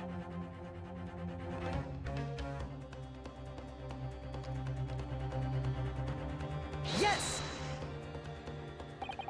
Look at this here. There's a very unusual mark on the victim's wrist. That is true. It looks almost like a burn of some description. Objection! Dear me, I was pondering what new piffle you would come out with. A burn, you say, on the victim's wrist? Clearly that has nothing whatsoever to do with the magnificent lady's handbag. Yes, that is a burn mark. You're right. Go on, Inspector. The police coroner also noticed it when he was performing the post-mortem examination. It was deemed unrelated to the cause of death, so he didn't note it in his report. What did I tell you? We're updating the autopsy report this time! In any case, we have no idea when the victim suffered the burn, do we? No possible way of knowing either. The more I look at it, the more I find myself intrigued by the curious shape of this mark. However, as Prosecutor Orchi points out, unless a firm connection to the case can be shown, I cannot allow any further time to be spent on the precise details of this burn.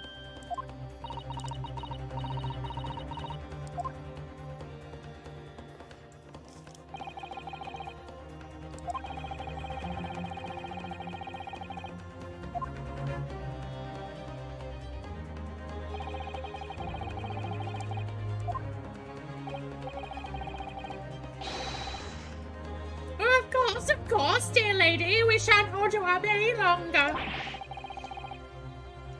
Sure, His Excellency sort of blah blah sucking ass.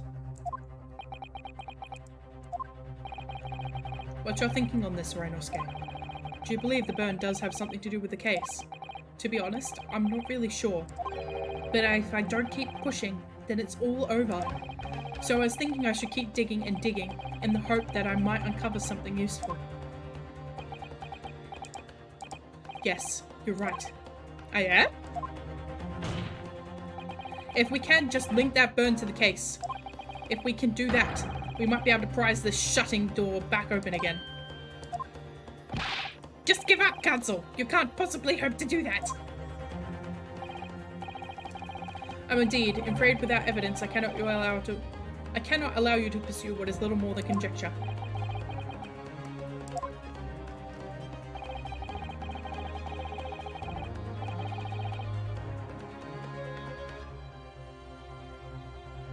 Evidence that irrefutably linked the burn to the victim's wrist and to the case. Then you would allow it. I would, yes. To tell the truth, I hadn't noticed that burn. But as soon as you pointed it out, what I did notice was the colour draining from Miss Brett's face. Really? I have to find some link between that burn and the case.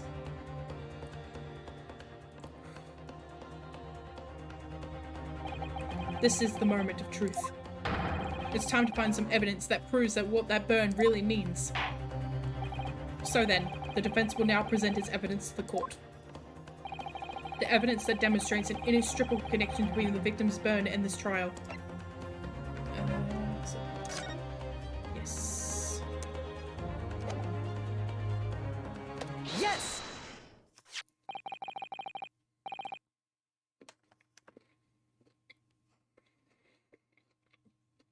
I thought there'd be a longer gap.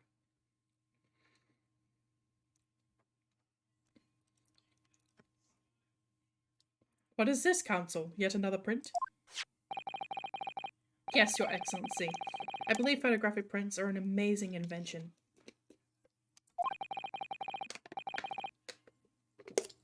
When we humans look at a scene, we miss things. But in a photograph, things we may have overlooked at the time are recorded forevermore. Do hurry up, Ricky. What are you trying to say? To inconvenience this poor lady any further really would be quite inexcusable. Actually, we may need you to stay with us a little longer, if you don't mind, Miss Brett. You see, it's very clearly visible in this other photograph. How did the victim come to have that unusually shaped burn on his wrist? Reason is recorded here forevermore. What? How? Attention! You can't fool me with your little bluffs, boy. If that's your game, then let's see how it plays out. Show the court exactly what you mean. What is in the photograph that explains the reason for this victim's burn?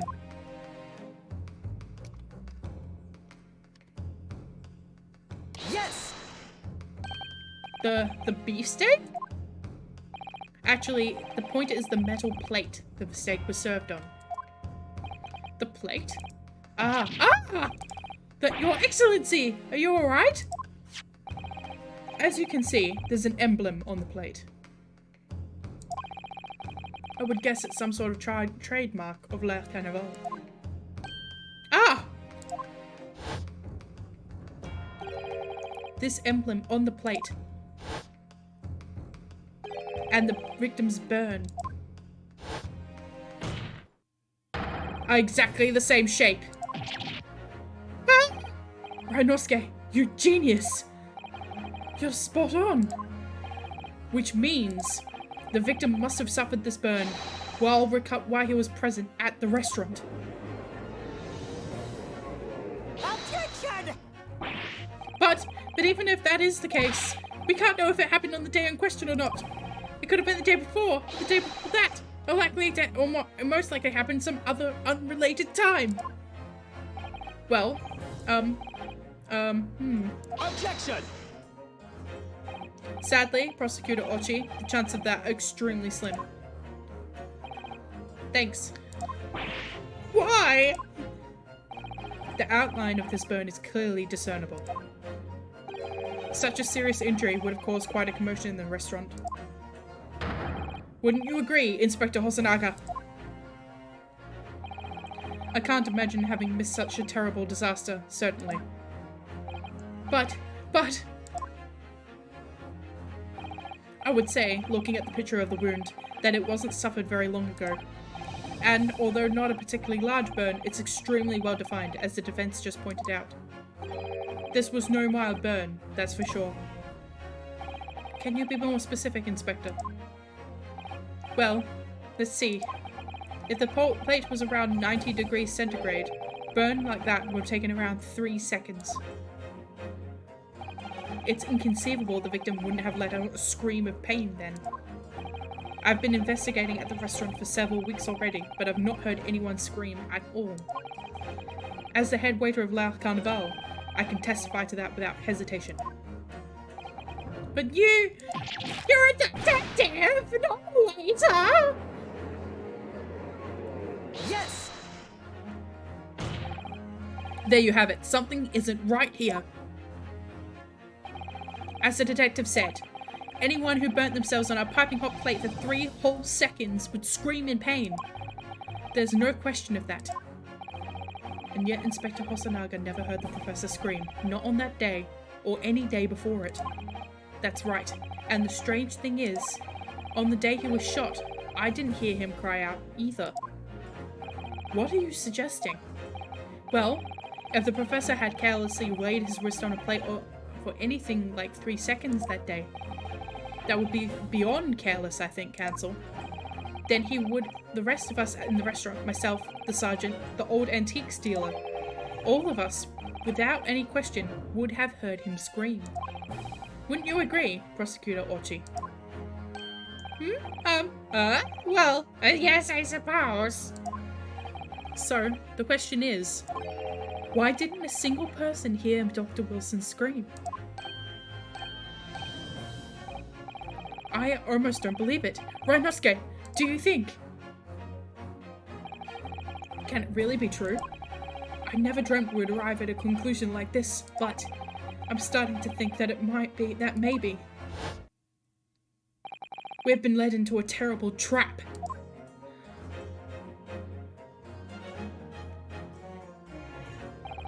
There's only one explanation I can think of to make sense of this apparent impossibility.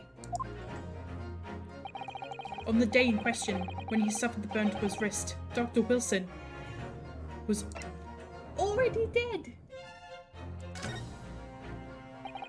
No man could remain silent while his wrist was burning on a piping hot plate for 3 whole seconds. That's clearly impossible, apart from it in one particular situation. Counsel, are you suggesting? Yes, it's only possible if the man was already dead. Already?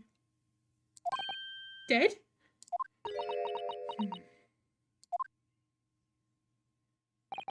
Knowing what we know now, it's the only possible explanation. when the beefsteak was brought to Dr. Wilson's table that day, the professor was already dead. That's...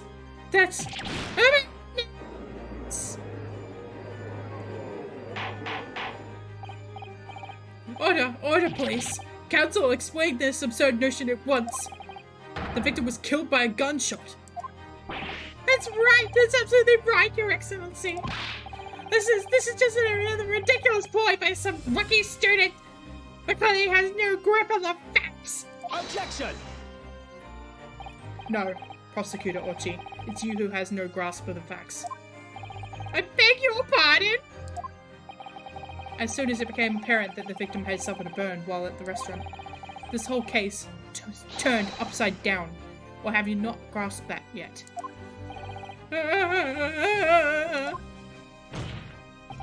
Your Excellency, the court must hear from this witness again.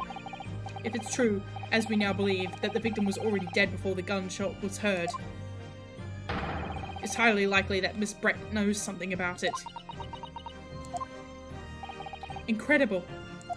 I certainly didn't anticipate this twist of events. I'm sorry to say, Miss Brett, that you will have to forget your luncheon engagement. But, Your Excellency! The justice system in our country may be in its infancy. Rest assured, all reasonable doubt must be dispelled before I'm prepared to pass judgment. Hello, welcome to the stream. Thank you for tuning in. I'm going to continue with this and we'll probably be finishing up at case 1. So, that's where I'm probably going to leave off. Not yet, but eventually. But from now until then, I'll be still continuing to read out these voices, even though Ochi pains me terribly. Both in the pun way and the actual way. Thank you, Your Excellency.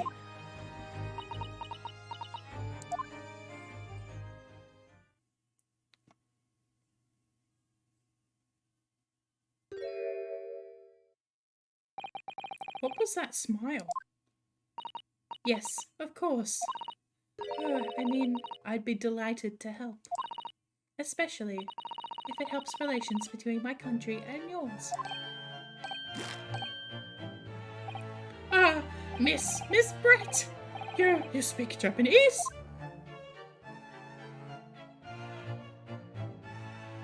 Well, of course I do. I'm studying in your country after all. But then, why have been speaking through an interpreter until now? My mother tongue, the Queen's English, is the most refined and elegant language in the world. No, I'm speaking that right now. No, it ain't. Nah, it ain't. As a gentlewoman, I try to avoid speaking in your vulgar tones as much as possible.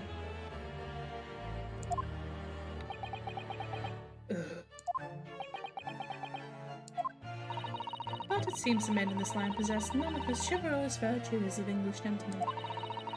So I can see that I shall have to lower myself to communicating with all of you on your own level. Well, you are the epitome of a true English gentlewoman. We are truly honored by this lavish consideration you graciously afford us. I see. In that case, Miss Brett, we will now ask you to testify in your own words about the events leading up to the death of the victim, Dr. Wilson.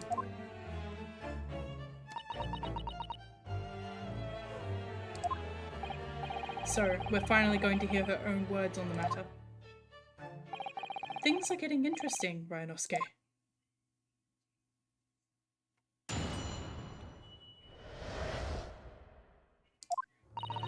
Unfortunately, I have no idea when the poor man burned his wrist like that. When the waiter brought my steak, the professor and I had raised our glasses in a toast. As far as I've heard, the post-mortem report showed no other possible causes of death besides the gunshot. If there is some other way a man's life can be taken without leaving a trace, please do show me. But of course, this country's inferior investigative techniques probably wouldn't pick up on it anyway.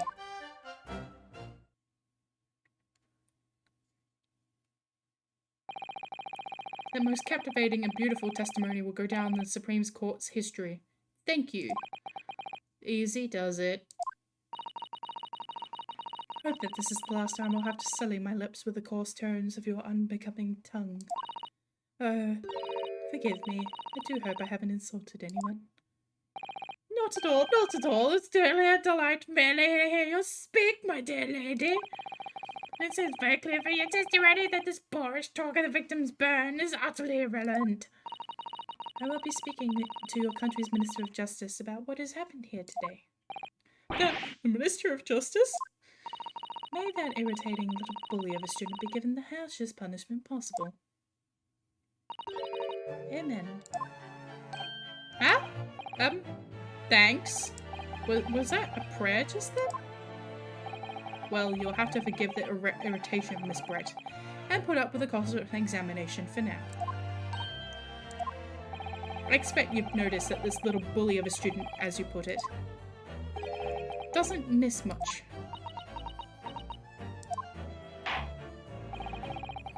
I'm sure I don't need to remind your counsel that this will be your final cross-examination in this trial. If you fail to demonstrate any problems with this witness's testimony, I will be ruling on the case immediately. Is that clear?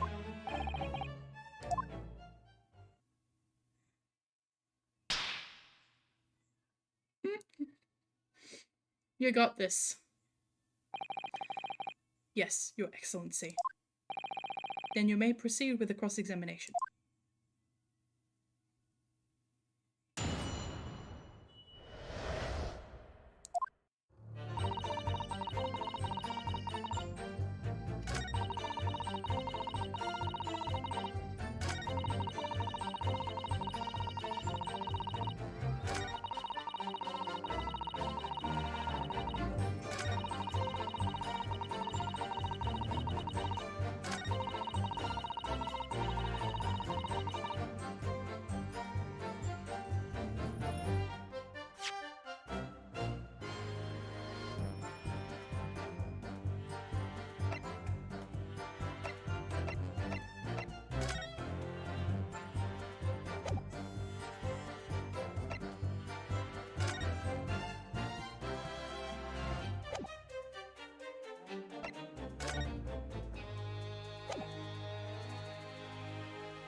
Yes!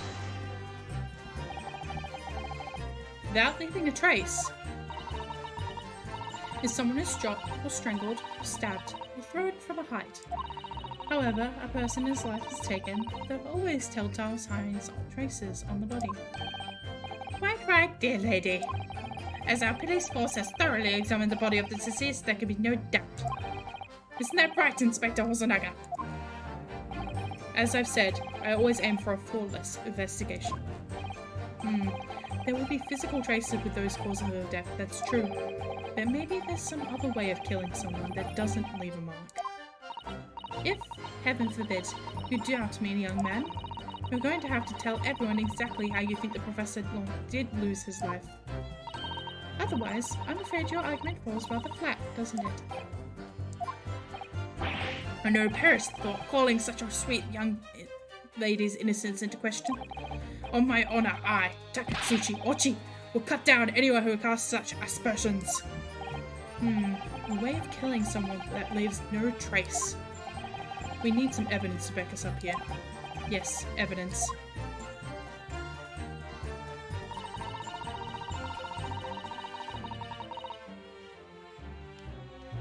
Yes! Inferior? What do you mean by that?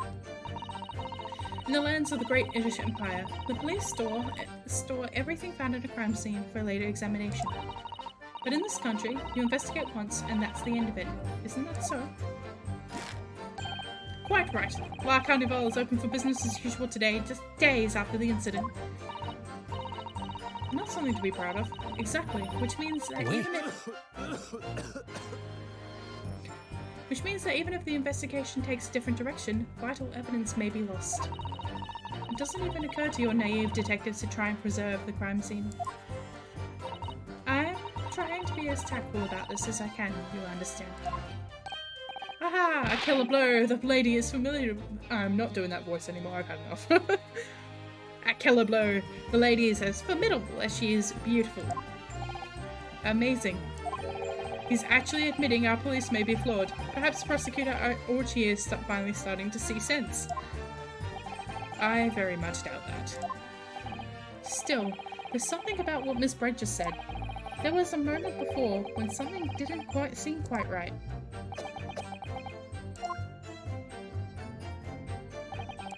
What do you think, Ryunosuke?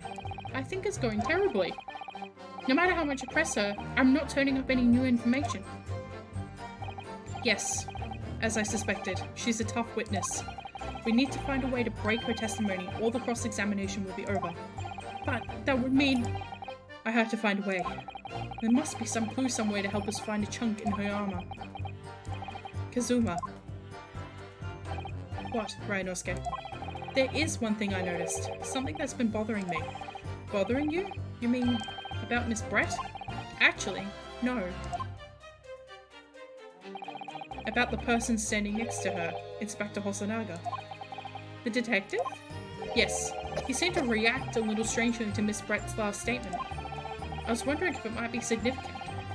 If it might present an opening, maybe. Alright, I have an idea. Try pressing her on that last statement one more time.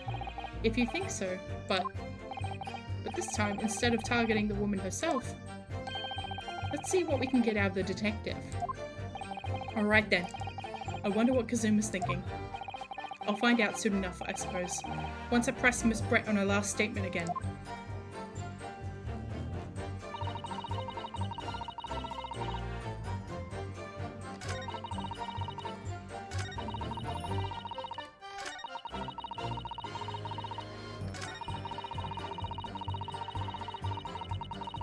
Yes!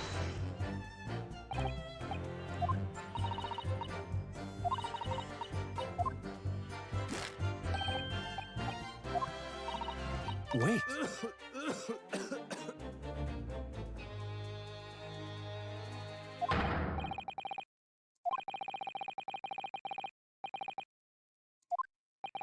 Up until now, the detective has been on the stand with Miss Brett as her interpreter. That things are very different now. For this testimony, the detective is just listening to what the Englishwoman has to say. This could be a golden opportunity. What do you mean? When people are actually testifying, they're usually very careful not to let anything slip. However, when they're listening to someone else speak, you'll find they often let their guard down. You're right. Look at him. He's so lost in his own thoughts. It's time to pursue the man and his train of thought. Sorry? Pursue? I'll explain how to do it now, Ryunosuke. It's all to do with the witness marker. What marker? At the moment, we're focused on Miss Brett, who's the person actually making the current statement. But by moving the marker left and right with A and D, you can turn your attention to the other people on the stand. While you're looking at the other witnesses, you'll be able to pursue them with space. If you catch the person at just the right time, you might uncover some new information to pursue. If you ever notice a strange atmosphere amongst the people on the stand, take a good look around. Alright, so first I should move the marker across with A and D and then focus on the detective. Then pursue him with space and see what's on his mind. Here we go. Wait.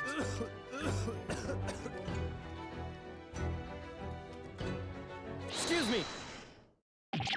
Yeah! What's the meaning of this?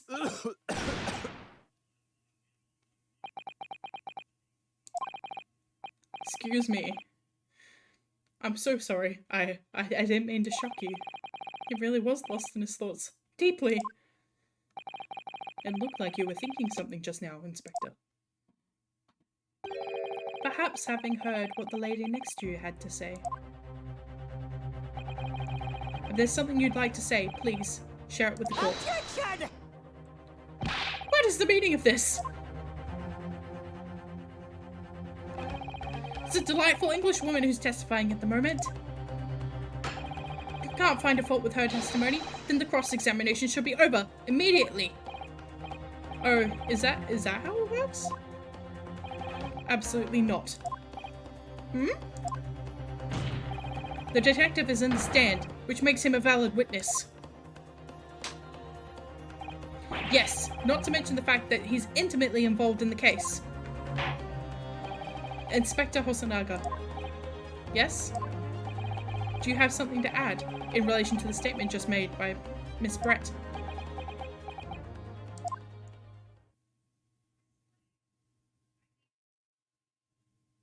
Well, yes. If you don't mind, I would like to speak.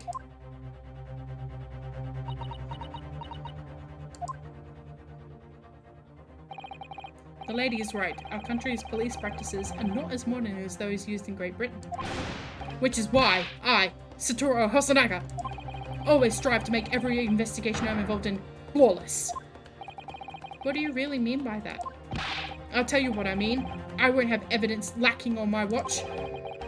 I'm not afraid to take everything I can from the scene of the crime. It's preserving evidence, you see.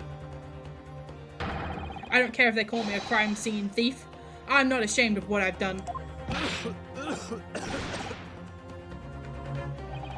A crime scene thief? Well, it looks like the lady's remarks touched a nerve there. Take this, for example. Is that this bottle of carbonated water that I took to the victim's table on the day in question? And yes, it's lost all of its fizz, having been opened 3 days ago now. But it was carbonated water. I don't care what anyone says. Yes, there's some left in the bottle. I can see it. One day our police force will be among the best in the world. The time is coming. I guarantee it.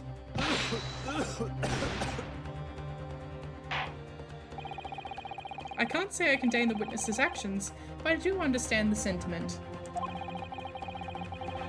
The court will accept the glass bottle of water as evidence.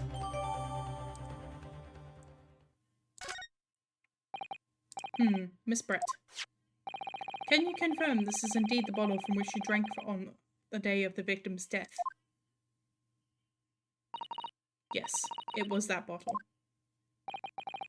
What was that about?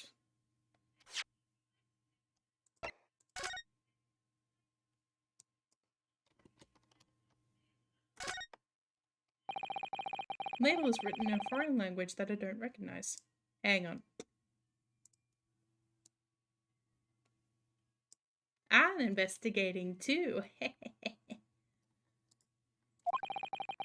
you know what it says, Kazuma? I think it's French. It must be very expensive water.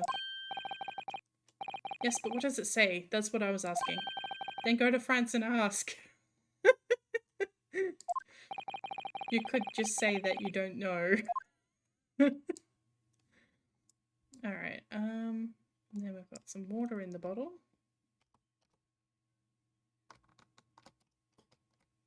No, let me examine the water. Just the label? Is that the only one I'm allowed to examine? I'm just going to tip it upside down. Good job.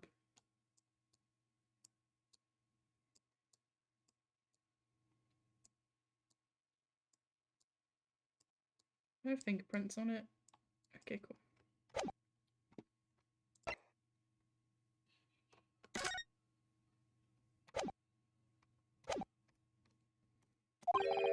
She seemed to avert her eyes when she answered the judge's question. Very well. Counsel, you may resume the cross-examination. And the inspector will kindly control his fervor. Ahem.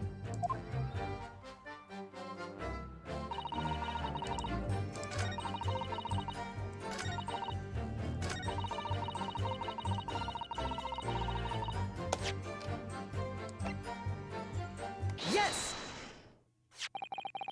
What is this? The bottle of water? Actually, there is one method of killing a man without leaving a trace that comes to mind. Obviously, I'm referring to poison. Poison? On the day of his death, we know that Dr. Wilson drank from his bottle of... I'm in the middle of the screen. Oopsie. Sorry. Back over here. I'm naughty Petrichor. Sorry about that. On the day of his death, we know Dr. Wilson drank from this bottle of carbonated water. Could it be that there was poison inside? Could it be that the professor actually died after taking a sip from his glass?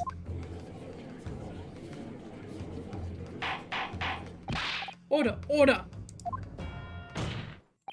And on that day, who was sitting at the same table as the professor and able to slip the poison into his drink? There's only one person who could have possibly done it. Giselle Brett! It was you! Objection! This is outrageous! To suggest such a thing without a scrap of evidence! You little rookie imbecile! Have you even considered the delicate situation our country finds itself in now? Have you forgotten, however, they just signed an accord of friendship with the British Empire? Have you had the vaguest inkling that your rushing accusations could jeopardize this entire treaty? Objection! This is not a political arena.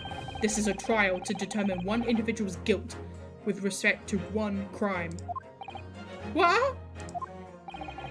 The fact that this woman is British makes no difference. We're here to determine the truth. Ah! Ahem, if I may. I will silence you forever for this disgraceful attack. It is you who should be silent. Of course. Dear lady! Where did that come from? She just snapped. I'm afraid I must have spoken unfairly before. I offer my most humblest apologies. I'm sorry, my lady. To what are you referring? I described your police force as inferior. But no matter how inferior they may be, you still investigate this particular point thoroughly, I believe. The bottle, I mean, Inspector. And whether it contained poison or not? Of course. You did? Have you forgotten what my guiding principle is already? I strive for a flawless investigation every time. I don't believe it. Naturally, we tested the inside of the bottle and its contents. And? What did you find, Inspector? I ordered tests for every toxin that's available in this country at the present time. We could find no trace of poison of any description in the bottle of carbonated water, Your Excellency. What? Are you sure? The tests were meticulously carried out by Chief Coroner himself. No. No! I'm very grateful to all of you Japanese. You've successfully established my complete innocence in this horrid affair.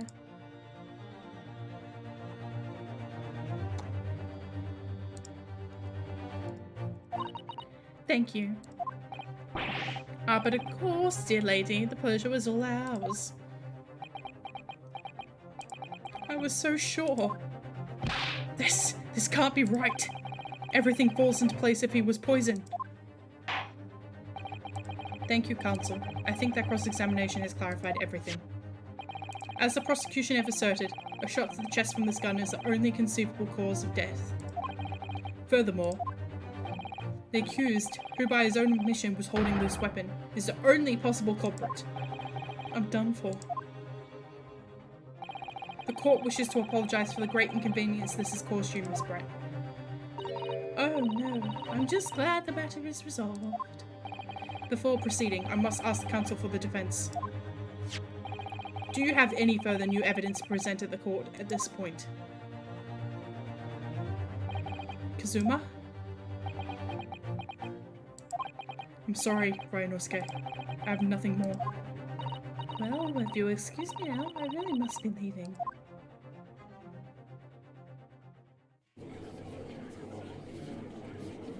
Hold it!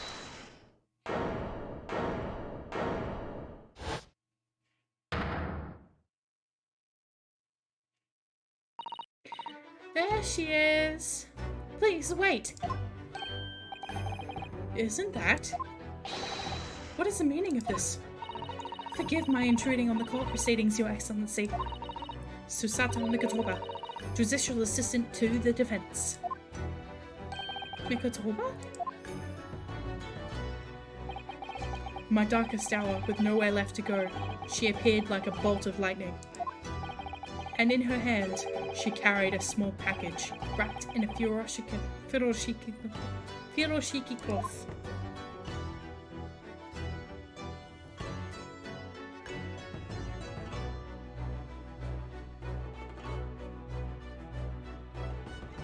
We are going to finish case 1 tonight.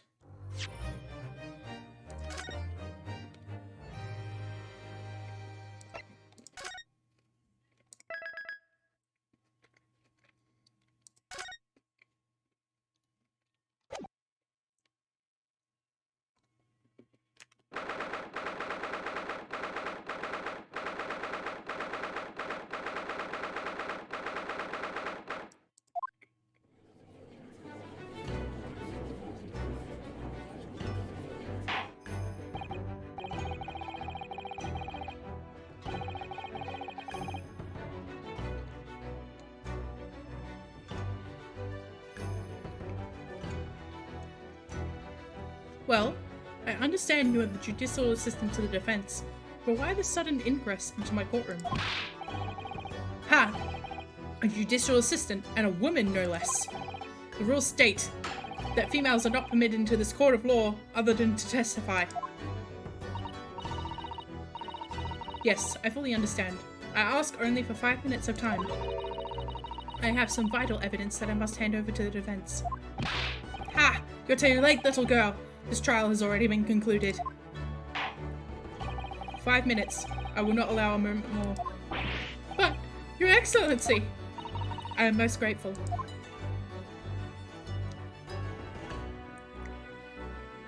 Who exactly are you? I'm sorry, there's no time. Please, simply accept these for now. What is it? A report about something. Written in English. It's Giselle Brett's research. The English woman's? After the trial resumed earlier, I hurried back to the university. I went to Dr. Wilson's laboratory in the medical faculty and borrowed this paper. Oh yes, that's right. Miss Brett was studying under the professor, wasn't she? So, does this research, whatever it is, have something to do with the case? I'm afraid I don't know. I haven't been able to listen to the proceedings of the trial myself. Oh, no, of course not. Special characteristics of Kurea and its effects on human subjects. Interesting. Kurea? What is that? I've never heard that word before. Time's up. The prosecution demands the immediate removal of this female trespasser from the courtroom. There was too little time for me to read it in detail, but I've surmised what I could in a note just inside the cover. If you think it could be valuable, please cast your eye over it. This is wonderful. Thank you. Giselle's report has been edited into the court record. It's gonna blow the case wide open. Goodbye then, and good luck.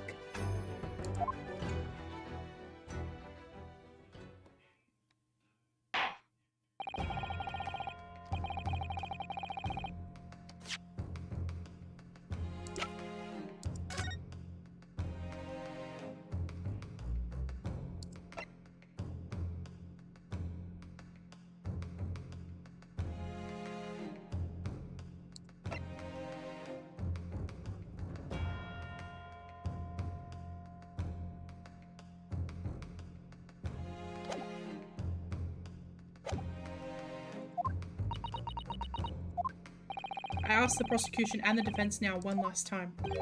Does either side have any further evidence to present to the court? I presume not, but... The prosecution has made its case convincingly enough already. Nothing to add, Your Excellency. Ryunosuke, we're out of options here. This really is our very last chance. Yes, I know. Your Excellency, the defense does have new evidence. That look, the unyielding stare of a true Japanese warrior. Well, Miss Brett. Yes, Your Excellency. If you wouldn't mind, perhaps you could grace us with your presence a little longer. It's a delightful invitation, but I'm afraid it's not so very long until tea time. I'll have to politely decline. Forgive me, Miss Brett. It seems I wasn't clear. I realize I was phrased as a question, however. I must ask you to treat that as an order. I've said it many times before, but Japanese language makes no sense. My apologies, dear lady. So, Counsel, what is this new evidence that demands the court's attention?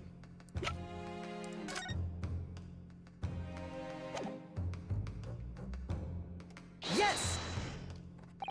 Miss Giselle Brett, we understand you were studying under Dr. Wilson at Ume University, doing research. Research, by sheer coincidence perhaps, into a deadly poison. What? Poison? Where are you going with this, Counsel? A toxin known as curare, Your Excellency. Even in the slightest amount, this deadly poison entering the body leads to instant death. Objection! What? What complete and utter nonsense? Curare, you say? I've never even heard of it. You wouldn't have.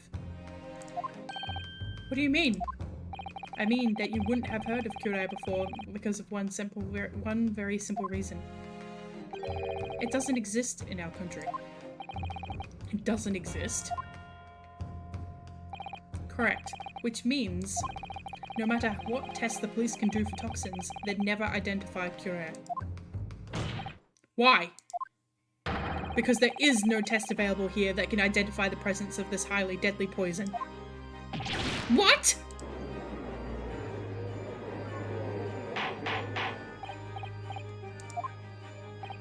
Counsel, does this deadly poison truly exist? According to this report, authored by the visiting research student from England, curare has long been used by the tribespeople of South America as a poison to lace their arrows. It seems that it's reasonably well known among European doctors and scientists. To lace their arrows? The report states that it is produced from an extract of a tree that grows deep in the Amazonian jungle. And it was first brought back to Europe at the turn of the century by explorers. It claims that animals shot by arrows laced with curare suffer instant death.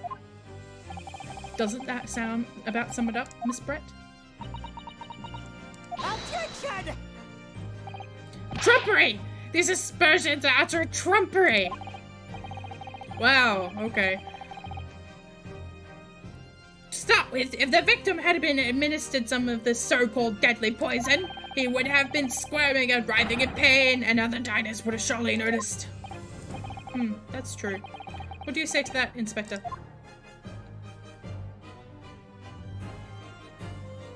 Obviously, I would have noticed a disturbance like that. I don't remember anything like that either. I didn't notice the processor being in any kind of pain. According to this, however, it's the other way around. What do you mean, the other way around? The very fact the victim didn't show any visible signs of distress is evidence that curare was used. Explain yourself, Counsel. The moment this toxin enters the person's system, it causes instant paralysis. In other words, afflicted victims lose all strength and are completely unable to move. Even if they were in total agony, there would be no visible signs of pain at all. How terrible! Obviously, if a man lost all strength in his muscles, he'd collapse to the floor. But with a chair under him for support, as Dr. Wilson did, the effects could go largely unnoticed. But I don't follow, Kazuma. That's just paralysis. I thought the poison caused instant death. The full explanation is extremely unpleasant. The poison causes immediate paralysis, as I said, leaving the victim unable to move. But after a short time, the paralysis is so severe it causes the muscle that controls respiration to fail. Respiration? In other words, the actual cause of death is suffocation. And all the while, the victim is conscious and aware, just unable to move. That's hideous! To the observer, it would look almost like the victim was slipping peacefully into an endless sleep. But for the victim himself, his final moments would be a living hell. That is the true nature of this deadly career poison.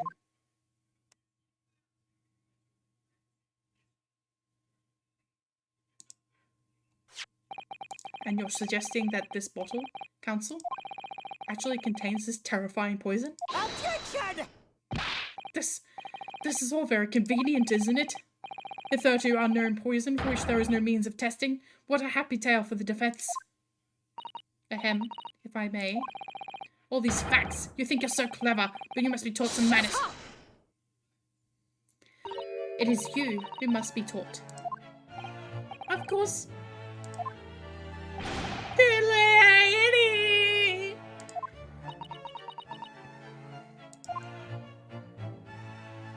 So, this is how you Japanese behave, is it? What? You steal another honest hard work, and then announce the results as though you discovered them. I'm appalled. What a loathsome act. Well, Miss Brett, the feeling is mutual. Whatever do you mean? Capitalizing on the unfortunate circumstances of an innocent man to frame him for a heinous crime? That really is a loathsome act. Wouldn't you agree? Objection! Enough of this. I, for one, refuse to accept it. The idea is some poison that doesn't even exist in the Great Emperor of Japan is breaking the rules. Ha ha ha ha. What's so funny? Oh, excuse me. Your Excellency. Yes, Miss Brett? May I borrow that bottle for a moment, please? Don't just hand evidence over to a witness who could potentially be the killer. This part of the trial. Oh. Ah. Ah.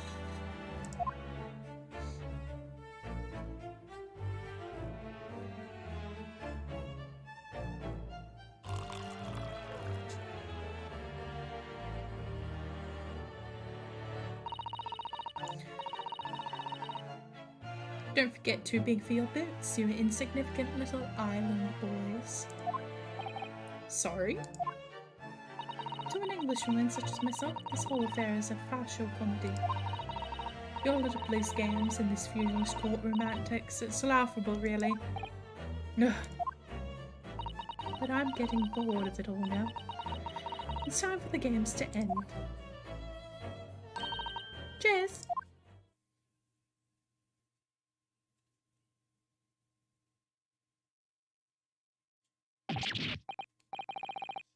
Wait, what are you doing?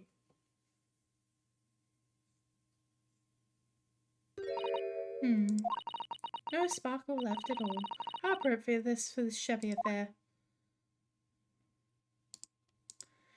Ryunosuke, can you learn to read, please? It's literally in the report that it goes in a wound.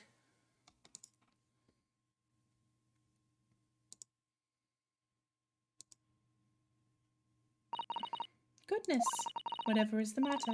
You look quite stunned.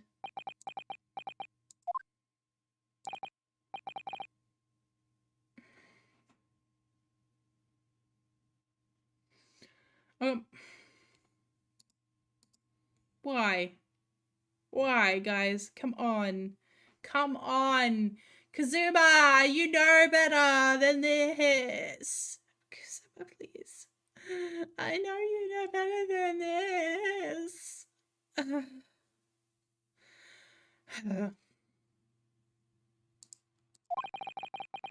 The bottle was clean, is that what you're saying? Ha ha ha. You look quite incredulous, little boy. But of course, that's the simple truth. Thank you for presenting the findings of my research so concisely here in this grand venue. Most kind. Grr. Thank you, waiter. Now then, Your Excellency. Yes, Miss Brett. I should like to be excused now, please. I think I've given more than enough of my time for the furtherance of the friendship between our countries. Yes, dear lady. We are most gratified with all the assistance you have given. Please just let me object. This doesn't make sense. There would have to be a poison in that bottle. Guys, I guess they didn't really have time, but it's literally on this page. It literally says it, and I have played this before. Just FYI, I have played this before, but even when I first played it, I was like, poison enters body through a wound. So it's not entering the body through the digestive system. And given that it's possible that the poison evaporates quickly. In terms of like it does enter the digestion system, the digestive acids destroy the poison before it can enter the bloodstream. But if it enters the bloodstream, it kills you. No poison, I don't think any poisons work this quickly, but regardless, enters through a wound, enters the bloodstream. It's on the second page. Why did they not read it properly?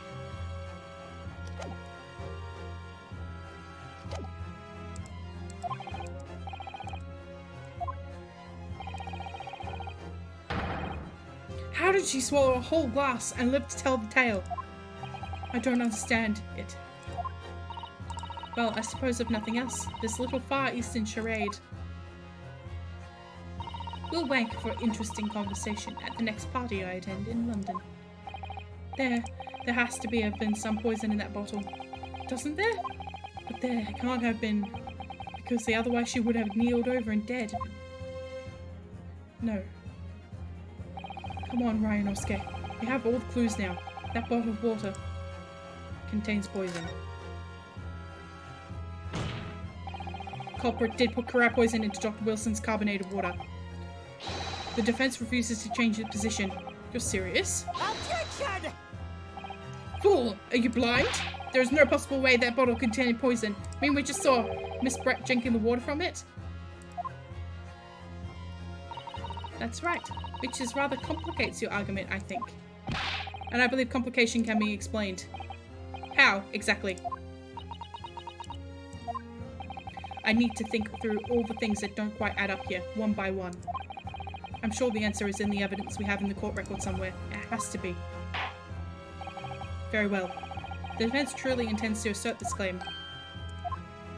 Then I must ask you to support the assertion with evidence. What explains how the witness was able to consume the supposedly poisoned water unscathed?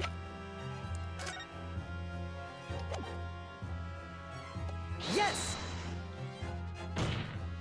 The answer to this riddle is right in here in Miss Brett's own research report. Objection!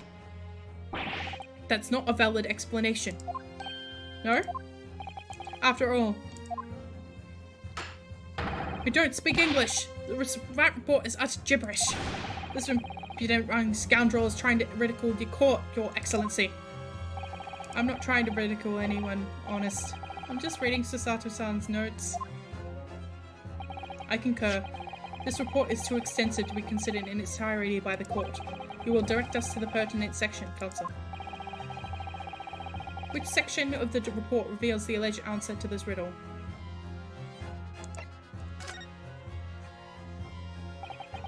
We've been hearing a lot about this Kurai poison. And it's left me curious about something. Oh, Counsel? Well, it sounds as though indigenous hunters have been using this poison for years and years to lace the heads of the arrows they shoot at whatever prey they're hunting. So we've been led to believe, yes. And the point of the hunting is to catch prey to eat. Get to the point, please! But if they were able to use these lace arrows, doesn't that mean there would be traces of poison left in the prey the hunters were going to eat? Yes, good point.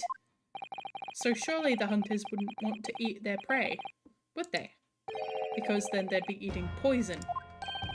Good gracious, Counsel, no, that would be madness. But I actually found the answer to that conundrum in this research paper here.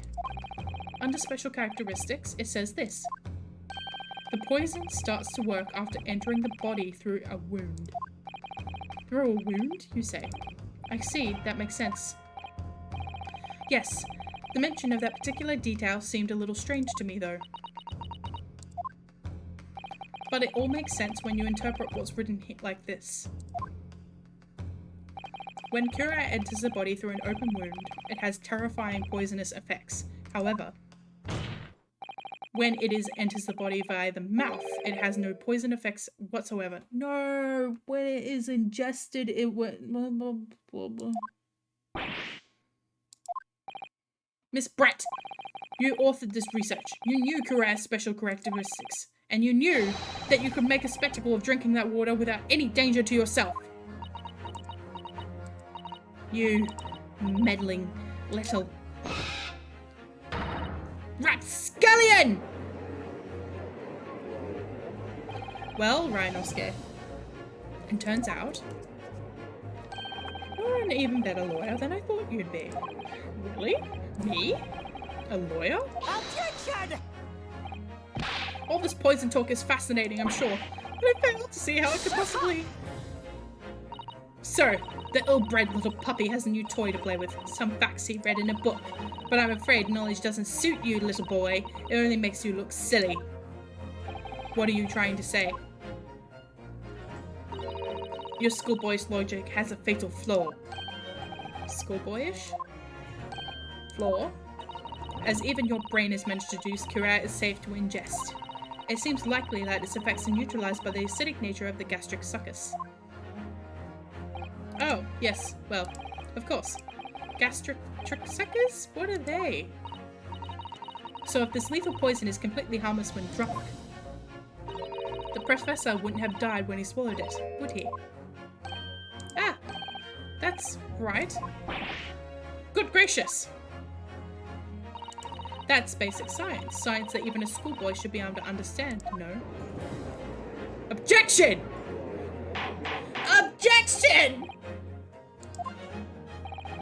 Logic holes. If the lady and the professor drank the same poison, they would be affected in the same way. Are you trying to suggest? Yes, that the Kura poison is completely irrelevant to the case on trial. That's right.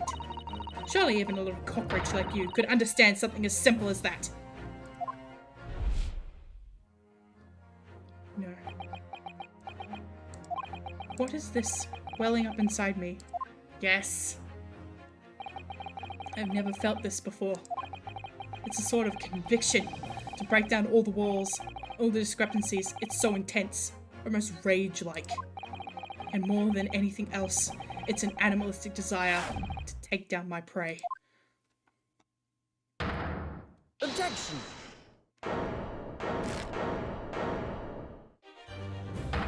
I don't think so, Miss Giselle Brett.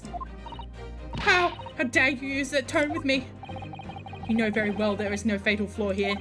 You know exactly why, even though both you and the victim swallowed the same poison. You are alive, but Dr. Wilson is dead.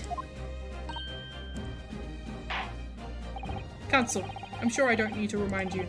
You must provide compelling evidence. As we now know, this poison is completely harmless when ingested. Why would Dr. Wilson alone have been killed by the Kura? Take that! As Miss Brett so readily pointed out, she drank the same water as the professor. However, there was a fundamental and fatal difference between the two diners. A fatal difference? The toxic effects of Kura are only felt when the poison enters the body through an open wound. So, for a healthy person with no injuries, drinking it is completely harmless. But what if there was a wound inside the mouth of the person drinking the poisoned water? Inside?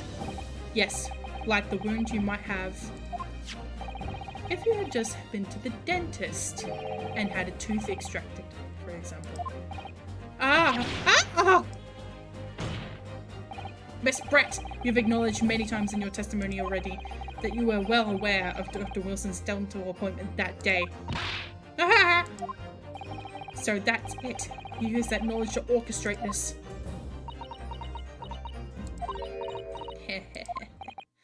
Is she laughing? I don't like to repeat myself, but honestly, I can't resist these childish courtroom games and your half-baked arguments all so puerile. What do you mean? Don't worry, little schoolboy. You'll find out soon enough.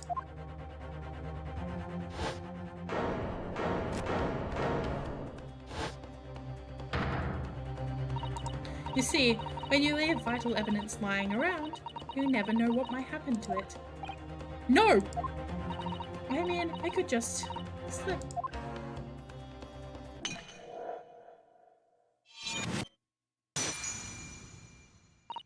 Oh dear, how careless of me. I'm afraid some crucial evidence may have just been tragically destroyed. No! What is it? What just happened? It's the English woman. She just smashed that bottle. And the Supreme Court. What a terrible blunder. Officer, what are you waiting for? Collect up as much water over the broken bottle as possible at once. You're wasting your time. The delightful carpet under my feet here was a gift from the British Empire. I saw you soak up the water beautifully. You have neither the technology nor the presence of mind to recover it. How could you? You won't get away with this. You can thump the bench and shout as much as you like, little boy. But I'm afraid we'll never know now, will we? If there really was poison in the bottle, or not. You. And let us not forget, we still have some very compelling evidence left intact. Isn't that right, counsel for the prosecution? Oh, of course, of course! You're referring to this photographic printer, I resume, dear lady. That's right. And really, looking at this photograph, it's as clear as day, isn't it? The professor was sitting with his back to me. So of course, the only person who could have shot him from the front is the little schoolboy. Objection! No, you killed the victim that day, using Kure. And then in order to frame Ryunosuke Norihidu for the crime. You waited until he picked up the pistol you had arranged for him to find on the floor, before you shot the professor's dead body in the chest with your own hidden gun. Then, in the confusion that followed, all you had to do was turn the dead professor in his chair around. You see, you had every opportunity to commit this crime. What a wonderful imagination you have, young man. A hidden gun, you say? And I shot the professor's dead body, did I? Well, I'm terribly sorry, but you don't have a shred of evidence. Exactly. And as you have nothing to support your wild claims, the prosecution stance remains unchanged. The victim, Dr. John H. Wilson, was killed by a gunshot to the chest. Delivered in cold blood by the accused, Ryunosuke Norihidu. Ah! This is unbelievable. How can this be happening? We had her. Now, is she really going to get away with it? The way she destroyed that evidence was obscene. Ryunosuke! Yes, we've come this far, but now you're the only one who can finish it. What? What do you mean? We've lost a vital piece of evidence, and it's true. So if there are any clues left for us to use now, they must be in your head. In my head? You told me before that your powers of observation were the one thing you could really depend on. Well, yes, that's true, but I didn't manage to notice this woman was a foreigner with a swan on her head. So think back now. Try to remember every detail about that scene that day. Everything you saw, everything you felt, every color, every smell.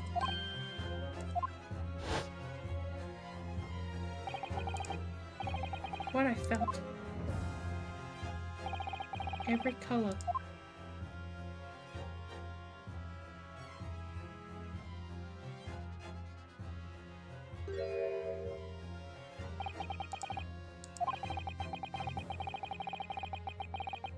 Somewhere in the vibrant memory of this same scene in my head, could there really be another clue to expose the identity of Dr. Wilson's killer? Actually, Kazuma, I think I might have something. Thinking back over everything I saw, I think I might have uncovered a new clue. Haha! You always have something up your sleeve, don't you, Ryunosuke? Come on then, let's wipe the smug smile off that English woman's face with some evidence. Alright, I can't wait. It's been nagging at me for a while now that something feels amiss in my memories of that day. Whatever it is that could be the key to arriving at the truth about all of this. It's here somewhere. The clue that shows who Dr. Wilson's real killer must have been is... Take that! Inspector Hosonaga, answer me this. Yes? What is it? He's still miles away, probably thinking about that bottle being smashed. As you've said a number of times now, you strive for perfection in your investigations, don't you? Absolutely. I wonder, therefore, if perhaps you took anything else from the scene of the crime. Like, for instance, the plate of steak that you took to the victim's table that day. Objection! Wait a minute! Where are you going with this? Where are you going with this, little boy? It's just a memory that's been troubling me. What memory? I saw the scene shown in this photographic print with my own eyes that day. And I saw that on the wooden base of the plate that the steak was served on was a spattering of blood. What? Oh, really? And what of it? Obviously, that must have happened when you shot the professor. No, that can't be the case. Take a good look at the photograph and the relative position of everything there.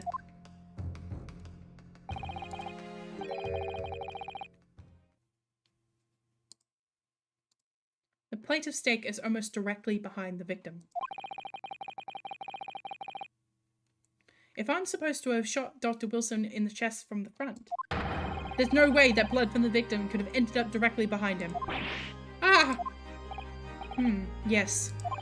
For blood to have made it onto the plate, it implies the plate was between the victim and the shooter. Which means the shooter must have been sitting opposite the professor, as you were. Giselle Brett? I beg your pardon? Objection! This is beyond ridiculous. Fabricated nonsense. Is the court seriously expected to believe something that the accused has apparently just remembered seeing? Hold it!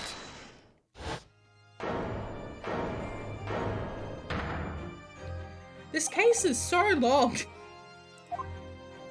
I'm just remembering what's left of it, and I'm like, oh my god, it is a very long, this is quite a long case. I think this is the longest case one, for sure. But it's like the same length as a regular case. Inspector, you mean? Yes, I took the plate, in the interest of preserving evidence from the scene of the crime.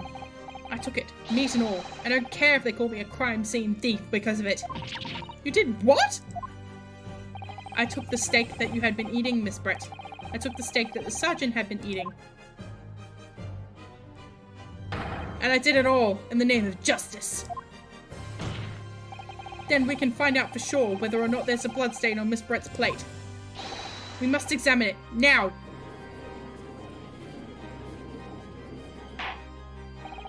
Inspector, the court wishes to examine the plate from the victim's table immediately. Yes, sir.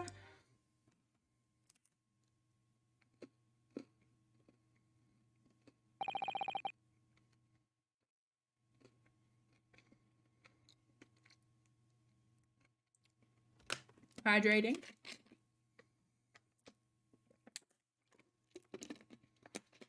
Sorry for the delay. Here is what you ordered. The steak. Well, what about the blood? Is there any blood on it? Of course there isn't. Quickly, Inspector. The blood man! Show the court! Of course. Examine the plate at your leisure. No blood. Because... No blood. No blood anywhere. But no. That's... impossible! I know I saw it. I'm sure of it. It was right there on the table behind the professor. There was blood on the side of the plate. What an unbecoming expression, little boy. You see, this is why you can't trust what the Japanese tell you. Ah! I couldn't agree more in the case of this disgrace to the Empire. I do believe we may have finally reached a conclusion of this trial. Let's hope so. This let's pretend attempt at a courtroom proceedings is painful to watch, but I do promise to do my best to forget all about it when it's over. Ha! This sorry-looking steak reveals the facts all too clearly. If the sorry-looking accused wishes to examine again, be my guest. Thank you. Give. Thank you. Wasn't the plate to say, or thought I saw just a figment of my imagination?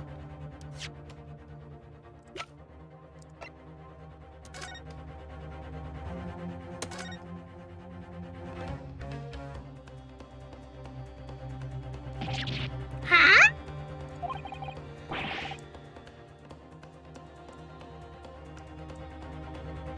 I'm here now.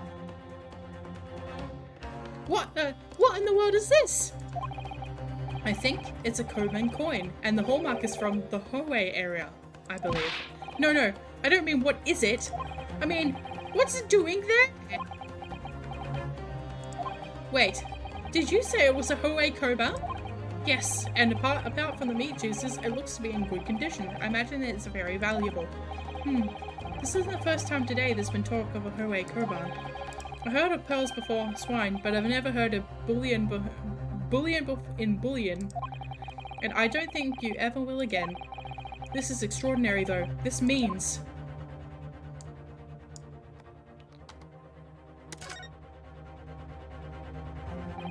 Certainly never expected to find a precious coin underneath this thick cut of meat. And it's from the Hoei era too. That would make it really quite valuable. It's well marinated in the juices as well, look. What? Are you thinking of eating it? No, but the next time I order a steak in an expensive restaurant, one thing's for sure. My heart's going to be racing as I lift up the meat and peer underneath for a prize. I think you might have the wrong end of the stick about this, Ryunosuke. A Koban coin underneath this steak. There's only one logical explanation.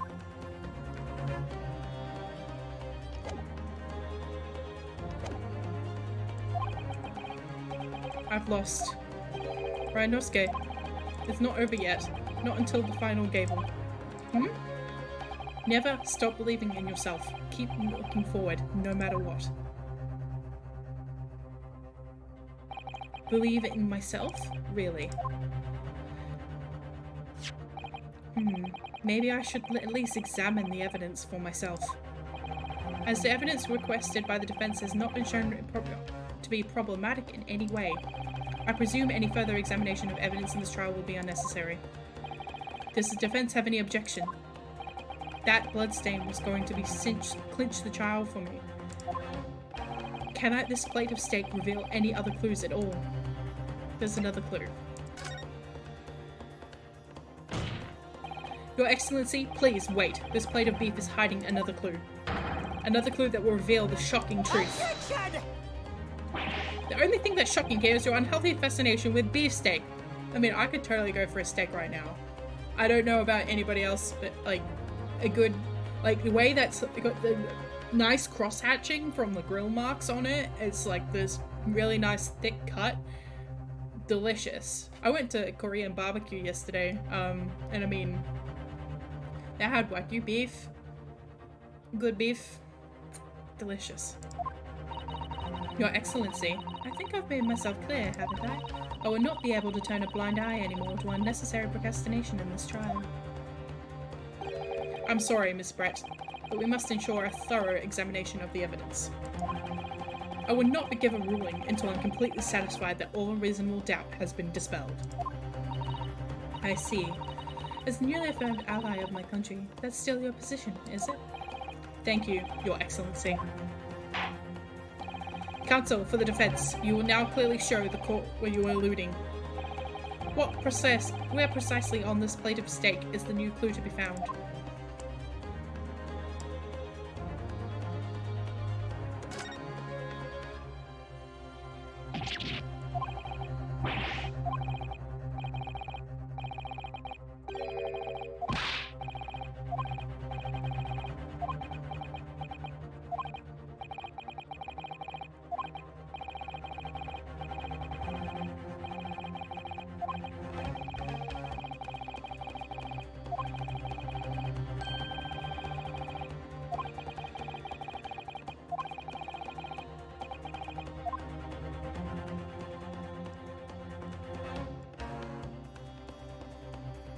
Got it!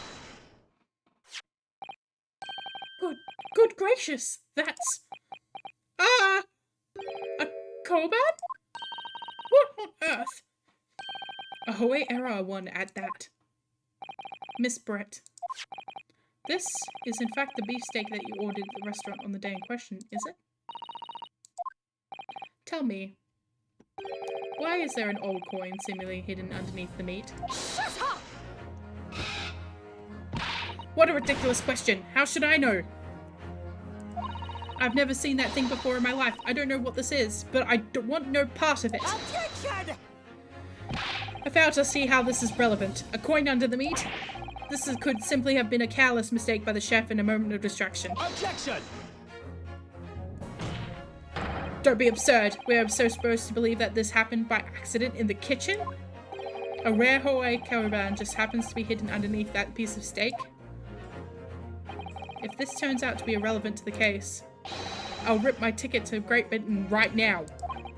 He's right. It can't be a coincidence. Your Excellency.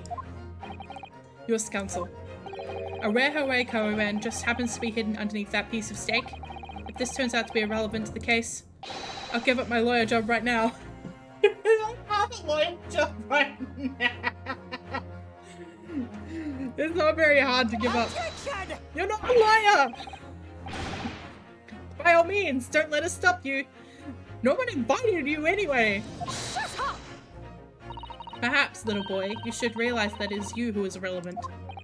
Even though I'm the one on trial here? The point is, it's essential that we ask the owner of this coin if he can explain what it's doing underneath that steak. The owner? Yes, it's obvious. There's only one person it can belong to. The owner of the koban was found underneath the both steak is... Take that! Obviously, it can only be the antique dealer, owner Ryunosuke Kuryo Kuroketa-san. Kuri? As in Mr. Cucumber something? Honestly, these ridiculous Japanese names are quite unfathomable. Ah, yes. The old man who testified earlier alongside the military sergeant, correct? Yes, Your Excellency. I remember him saying that he was up to something with his koban coin when it happened. Exactly the moment the gun was fired. The gunshot interests me not. I was far too busy on the floor. Too busy on the floor? Sorry, what were you doing? Hunting for treasure. Indeed, the Hawaii koban is my prized possession. Oh, I'm still in the middle of the screen. Sorry. I'm back over here now. Then this Hawaii koban. Do you mean to tell me? Objection! No, please. Why would Kurakata's koban be sandwiched between the victim's beefsteak and its plate? The victim's beefsteak? It makes no sense. Yes! Which is why I'm asking to bring Kurakata-san back to the witness stand so we can ask him. Officer, bring both witnesses that testified earlier back in here. Without a moment's delay.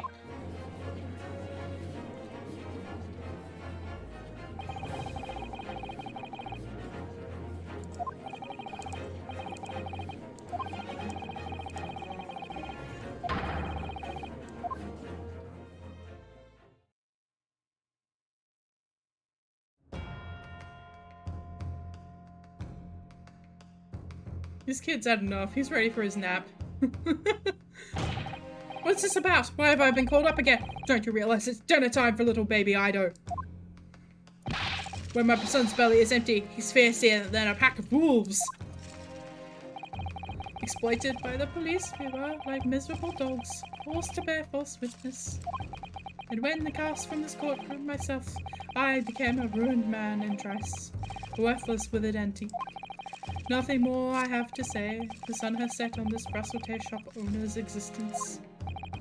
Be that as it may, Kurakata-san, something has come to light that requires a clarification.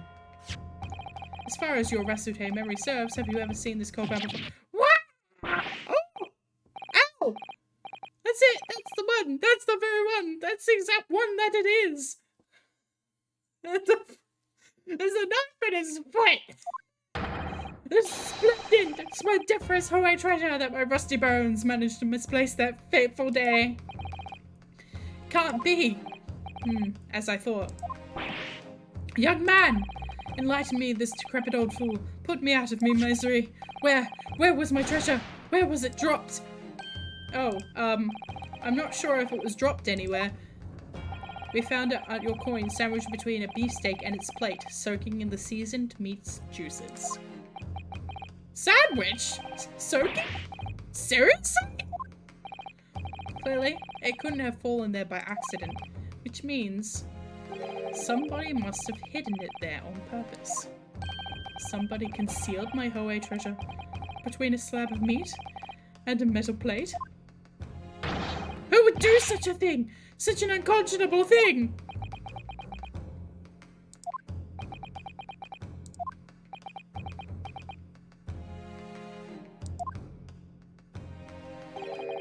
Excuse me. Could I say something? Yes, of course. Proceed, Inspector Hosonaga. I mentioned this earlier in the trial, but I was working undercover in the restaurant in order to investigate another case. Ah yes, that's right. The secret undercover operation. La Carnival is a high-class Western cuisine restaurant. It attracts wealthy diners, including many foreigners. Recently, there's been a run of similarly executed thefts targeting the restaurant's rich clientele. A number of incidents have been reported to the police bureau. Wicked crimes indeed.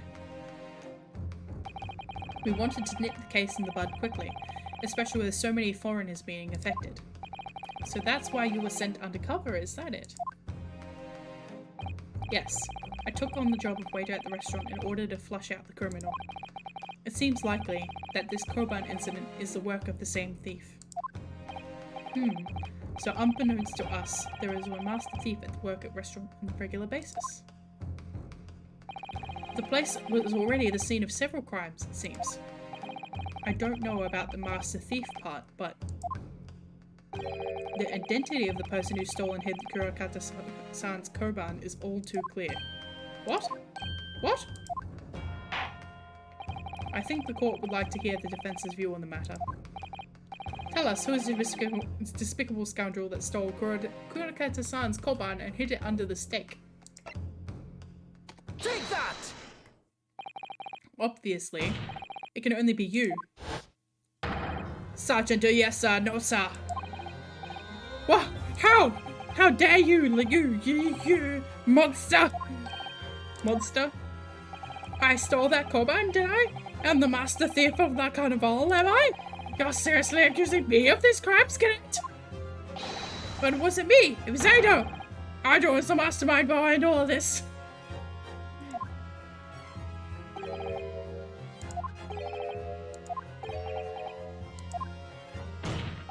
You would push the blame for your crimes onto your own son, an innocent little baby? It's you, the monster, Sergeant, no sir.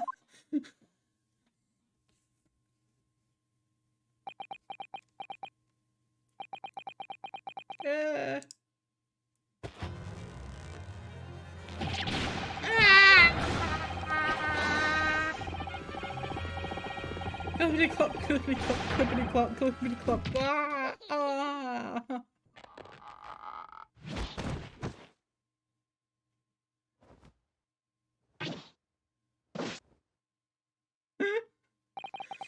Nippon Imperial Army, Sergeant Iesa Nosa, preparing to stand down in the Supreme Court, sir.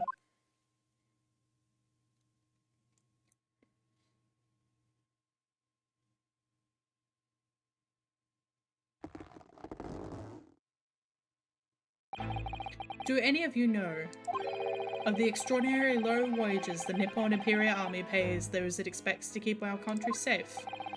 I understand that temporary increase in taxation owing to recently ended conflicts remains in place. I have heard it is hard for lower-ranking soldiers to make a living, yes. All I want is to put a hot meal on the table for my son. That's why you were stealing things at the restaurant? The place is heaving with money. Even every 3 days I'd go there and do reconnaissance for a target. And I'd enjoy chomping away through a good steak at the same time. Sounds like he doesn't bother with a knife and fork even, which is worryingly believable. And your target that day was the old man in his koban.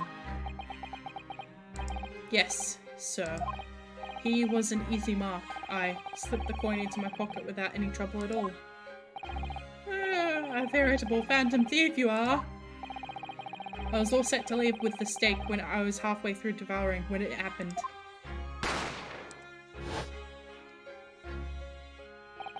Yes, when the professor was shot. I knew that if the police conducted a search and found the coin in my pocket, I'd be finished. I'd too. So I hid the incriminating evidence as fast as I could, on the double. I slipped it under the steak, hoping I'd be able to rendezvous with it again at a later date.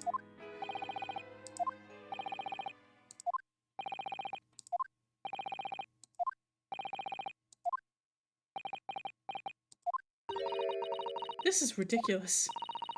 Perhaps you could carry on with this absurd prattling in your own time. Well, Miss Brett? Of course, dear lady, of course. How rude of us. I'm quite sure there's no need to detain you any longer at all.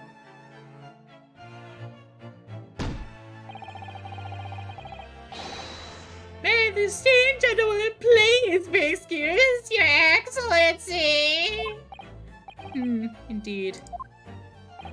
The theft of the koban was clearly perpetrated by this Babel sergeant, which certainly appeared to be unrelated to Dr. Wilson's murder. Of course it is. Hiding a coin under a lump of meat? The sheer nonsense of such an idea astounds me. Nonsense, is it? Well, oof. And as for picking up your steak and biting into it without using a knife and fork, it's beyond nonsense. It's pure madness. Very well. Now that all questions concerning this witness's testimony have been answered, I see no further justification for detaining her. Miss Brett, you are free to leave. Thank you, Your Excellency. Good luck, everyone. And good day.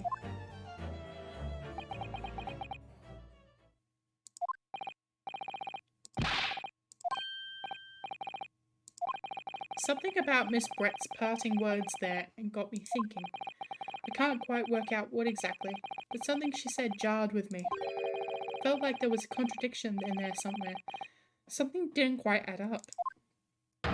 If that's the case, don't just stand there thinking, make your voice heard. Sorry? You can think later, but if you don't call out now, it'll be too late. The trial will be over. Hold it! Wait, Miss Brett! What is it now? I'm afraid, just one last time. There's something I'd like to ask you. I'd like to explain the contradiction in your parting words from just a few moments ago. What are you talking about? What contradiction? Objection! What a new student nonsense is this? Well, what parting words are you talking about, Ryunosuke? Hiding a coin under a lump of meat? The sheer nonsense of such an idea astounds me. And as this for picking up your steak and biting into it without using a knife and fork? It's beyond nonsense. It's pure madness. Yes, I'm right. What she said there exposed an undeniable contradiction. I'm going to need some evidence, counsel. If Miss Brett's word truly are contradictory, where is the evidence to prove it? The steak with big chunks in it. Take that! The steak that Miss Brett had been eating before the professor was killed. Yes, go on. More accurately, Your Excellency. The steak that was on the victim's table just before the professor was killed. Now you're just splitting hairs. Not true. Doesn't something about the steak strike you as very unnatural? Unnatural? What on earth do you mean? It's extremely obvious. I'm talking about the shape of the edge where it's been eaten. Ah. I see you've noticed it too, Miss Brett. Notice what exactly, counsel? Just a few moments ago, Miss Brett claimed no Englishman could ever contemplate picking up a steak and biting into it without using a knife and fork. Of course she did. She's a refined English gentlewoman herself. Then take a good look at the steak. In particular, the edge where it's been eaten. As you can see, there are clearly defined barbaric teeth marks there. Ah! Oh! Ah! It looks like Miss Brett has realized something. So, if the witness, as she claims, wouldn't contemplate eating anything without using a knife and fork, there shouldn't be teeth marks in the steak at all. Objection! But, what is your actual point? Perhaps the delightful Miss Brett was ravenously hungry and couldn't... Shut up! Oh, whatever you say, dear lady. As I said, I really must be leaving now. Afternoon tea with the Minister of Justice cannot possibly wait any longer. Of course, this will all be over in the blink of an eye. Rest assured, I'm about to put this rookie in his place. Shut up! I've heard enough. You irritated little spectacled samurai relic. Of course. Oh, dear lady. What's the matter, Brett? Have we ruffled your feathers? Clearly, the witness knows what this means. She's realized the catastrophic implications these teeth marks have in the stake for her. Ryunosuke, do you know where you're going with this? Yes, now at last, it's all come together. The mysterious teeth marks in the steak that had allegedly been eaten with cutlery. The reason why the bloodstain I know I saw somehow seems to have disappeared. And most importantly, the evidence that proves that once and for all, who shot Dr. Wilson that day. I accept that these teeth marks in the steak are a little unnatural, as you put it, Counsel. But what exactly are you suggesting that tells us? Everything, Your Excellency. Everything? Yes, I believe that these barbaric teeth marks in the steak here amount to conclusive evidence in this case. Evidence that will prove beyond any doubt who shot Dr. Wilson. Shut up! Conclusive evidence? How many times have I heard that today? You wouldn't know the meaning of the phrase. Typical Japanese empty threats. How can you be so sure? Oh, it's quite simple. If you really have such conclusive evidence, you would have presented it to the court long ago. Actually, the evidence I'm talking about hasn't been brought before the court yet. Hasn't been what? But just because it hasn't been shown yet, doesn't mean the evidence does not exist. Objection! This is absurd. The trial was run several hours already, and you say there's evidence yet to be brought forward? There can't be. I don't believe you have it. Objection! I don't, but there's someone who does have it, someone in this very courtroom. And if that person is willing to submit the piece of evidence I'm referring to, it will solve every remaining mystery about this case. Very well. I have a feeling this will be my last request of the defense in this trial. Who possesses the conclusive evidence who will reveal the truth about this whole affair? Take that! The answer is obvious. It's Inspector Hosonaga. What? I have it? Yes. You think I've been withholding conclusive evidence? It's ridiculous. No, I'm not saying that. Everyone's attention has been focused on this steak with the teeth marks. Yes. Now, earlier in this afternoon, Sergeant Nosa told the court the following. I'd enjoy chomping my way through a good steak, as well as admitting to stealing the Kurakata-san's coin that he told us he slipped it under the steak. You watch it, cadet. I'm a superior officer. Sergeant Nosa, can you please confirm something for me? Was the steak that you put the coin under, in fact, your own steak? Attention! Affirmative, of course. I might be a soldier in the Imperial Nippon Army, but still. I'm not brave enough to ask a foreign gentle lady if she'd mind me manhandling her meal to hide something in it. In other words, the steak that the detective submitted as evidence earlier was in fact Sergeant Nosa's meal. Objection! But that makes no sense. The plate was taken from the victim's table. Objection! Yet the gentlewoman doesn't take bites out of her steak, nor did she have any opportunity to steal the coin. Of course I didn't steal it. To even suggest such a thing would be an affront to the entire British Empire. Well then, how do you explain this paradox? Exactly. Surely you're not going to suggest that the sergeant switch the chew steaks over.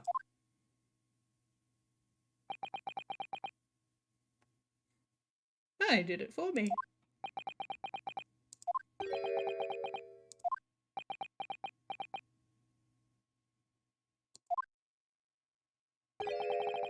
You did switch the plates. Well, after it happened, when I saw the civilian had been murdered right in front of my eyes like that, I panicked. As I said, I immediately lifted my steak and hid the coin underneath it. Then when the waiter announced he was an undercover policeman, I thought I'd had it. If he decided to investigate my slab of meat, that'd be it. I'd be getting my marching orders. So when the cadet here was arrested and taken off to the kitchen, I seized my chance.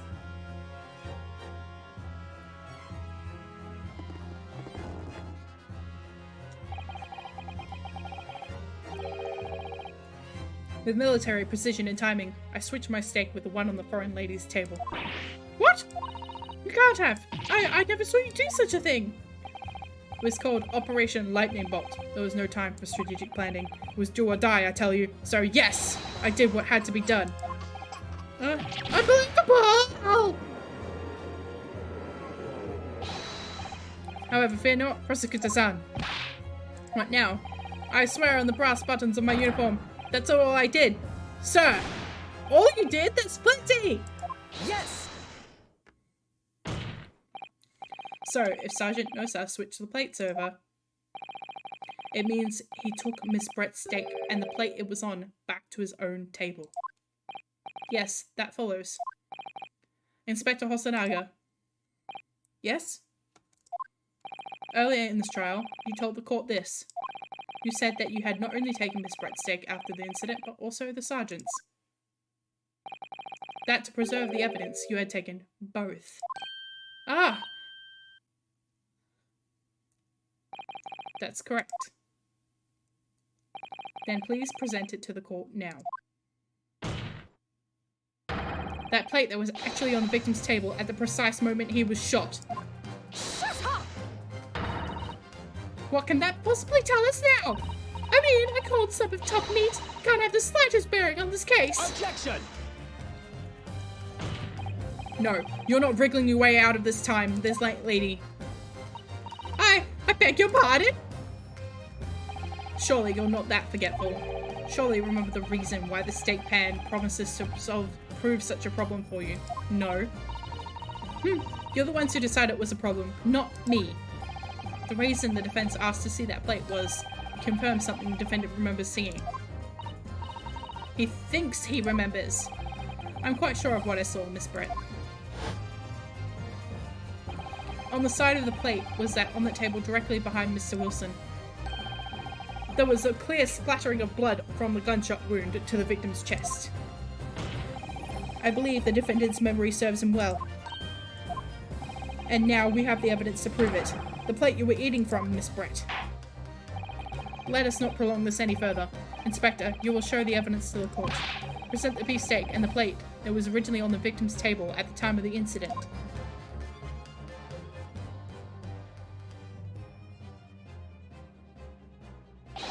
Yes, sir!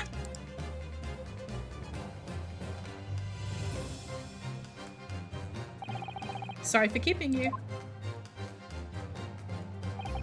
Here is the other steak and its plate. Please, feel free to examine it. That would have gone brown by now. The blood stain. It's clearly visible. Look! Yes! Now this makes everything clear. The blood you can see on the side of the plate shows that the moment the victim was shot, he was facing the table with his back to me. In other words, it's impossible for Naruhodo-san to have shot the victim. Ah! It can't be. In fact, there's only one person who could have possibly shot Dr. Wilson from the front. I'm sure everyone knows by now who that person is.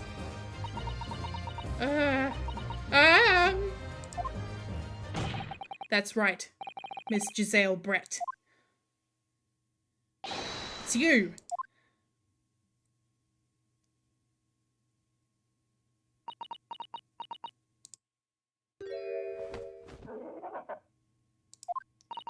Outdone by a Japanese... Me? By a Japanese schoolboy? No. No. No!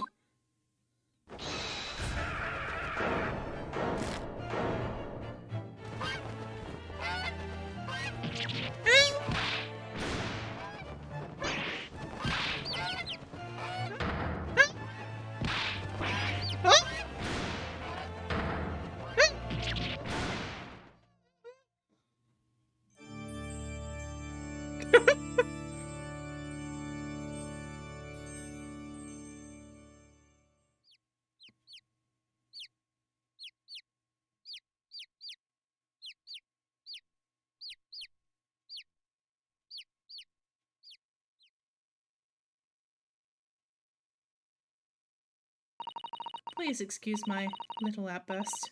I briefly lost my composure. Most unbecoming behaviour for an English gentleman. Forgive me. Well, Miss Brett, I think it's time you told the court what actually happened that day. The truth, this time. Gladly, Your Excellency.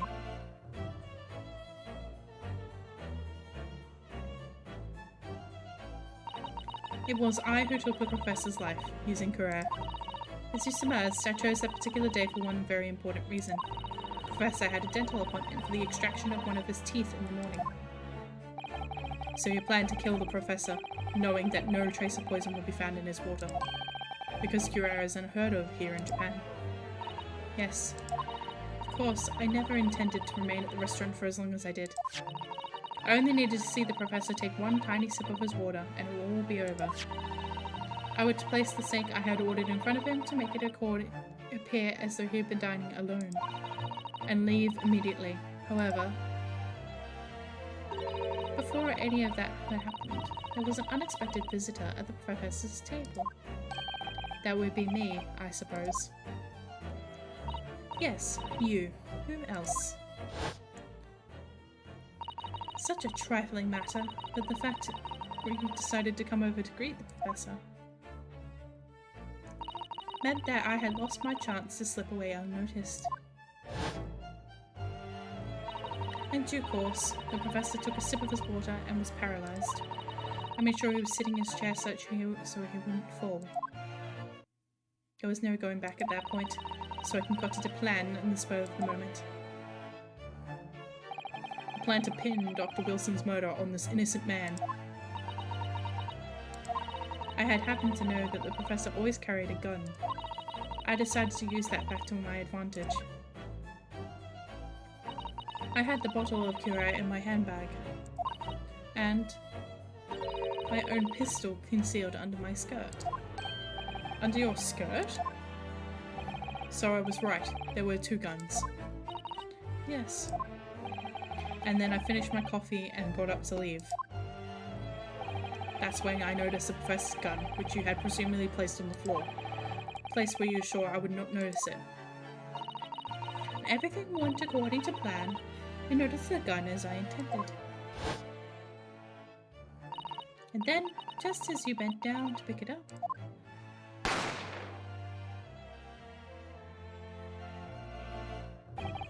that's when you shot the professor with your own gun. Even though at that point he was already dead. Naturally, the gunshot caused a commotion, at which the waiter appeared. Obviously, I assumed Naruhodo-san was the culprit and apprehended him. I took him to the pantry that adjoins the kitchen and locked him inside. That's when I took the opportunity to turn the professor in his chair around. Because, of course, you need to make it look like the defendant had shot Dr. Wilson from where he had picked up the gun.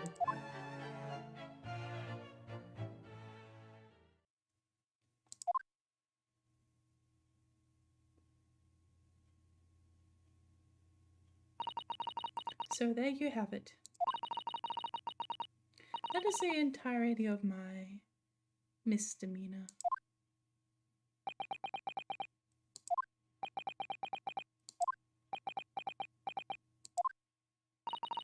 Your Excellency. Yes? I wonder. Might I speak with you in private later? I shall call on you. Thank you. Good day then, everyone. I hope you can forgive me. Naruhodo-san.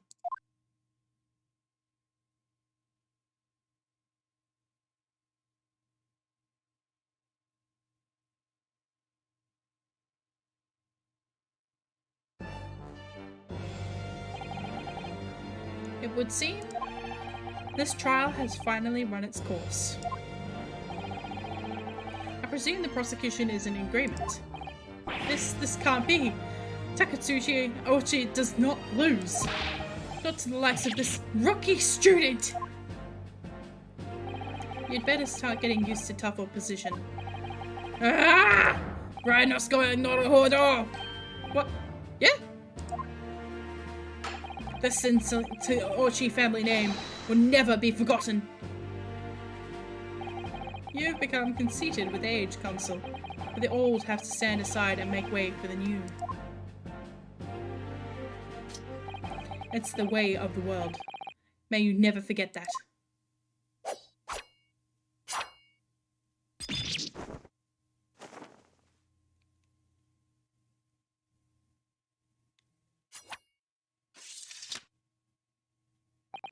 A 1,000 millennia may pass, and still the Ochi clan will never measure up to the Naruhodo clan. This trial in Supreme Court of Japan will, I believe, go down in history as the start of a new chapter in our country's judicial system. Despite being summoned as the accused, you, Ryunosuke Naruhodo, presented an excellent case. Thank you, Your Excellency. The use of evidence and deduction to unravel the truth is a modern methodology. After all, it has only been a few short decades since our country opened its doors to the wider world. The Western ideas of science are rapidly gaining acceptance here. I feel sure that science will soon bring new methods of investigation and new procedures of justice. A new future of law awaits, but what will it look like, I cannot begin to imagine. That is for the young to pursue. Kazuma Asugi. Yes? After this trial, you are set to embark on a journey of discovery to the illustrious British Empire. Learn all you can, absorb everything of the wider world that you are able to. And do not forget to fulfill the mission imposed upon you. I understand, Your Excellency. What was that about? Why do you look so grave all of a sudden? Never mind. As for you, Ryunosuke Naruhodo. Oh, yes? In you, I sense, how can I put it, unusual potential. I very much look forward to seeing how you carry that onwards. Thank you, Your Excellency!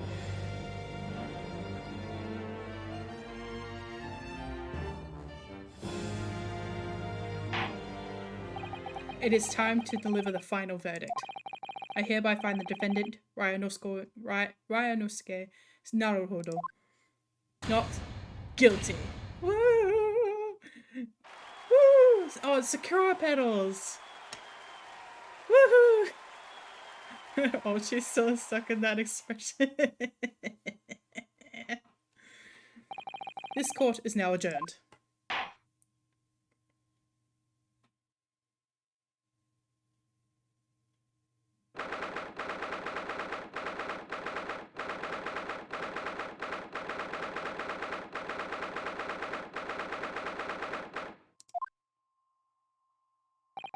I can't believe it. I can't believe what's happened. I made it. I defended myself and made it through that horrendous trial. Ryunosuke, you finally pulled it off. Congratulations. Well, I couldn't have done it without you. Thank you, Kazuma. No, it was a pleasure to watch you at work. So, you owe me an extra large sukiyaki from that place at Yume, University Street. Don't forget. Good afternoon. All your hard work has certainly paid off. Congratulations to both of you for proving Naruhodo-san's innocence. Ah, our trusty judicial assistant. You worked hard for that result too, you know. Oh no, I didn't do anything. Thank you so much! If we hadn't had that research report of Miss Brett's, I don't know how things would have turned out. Your kind words should really be from my father. I was simply doing as he asked. It was his idea for me to go to the university and investigate. Your father? Ah, yes, of course.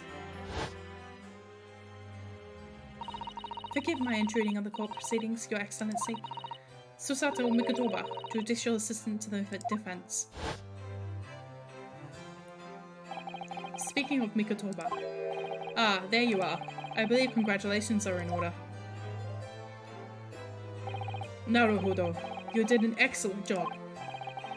Thank you, Professor. Oh no, it is I who should be thanking you, after all. Your efforts exposed the true criminal that took the life of my good friend. Good friend? Oh yes, you mentioned that before. It was you who actually invited Dr. Wilson to Yume University, wasn't it? Yes, that's right. Professor Mikotoba studied overseas himself. He went to study forensic medicine in Great Britain. Presumably, that's when you met Dr. Wilson. Exactly. In those days, we worked together in the same hospital. Oh, you worked together? I've never heard you mention that before. Well, it was a long time ago now. Besides, it's your turn, Asugi. Great Britain is a magnificent country. It leads the world. In science, medicine, engineering, culture, and of course, in law. Watch and learn, my boy. See what's happening in the world's largest melting pot. I will. I'll learn all that I can. I swear on this, the spirit of the Suki clan.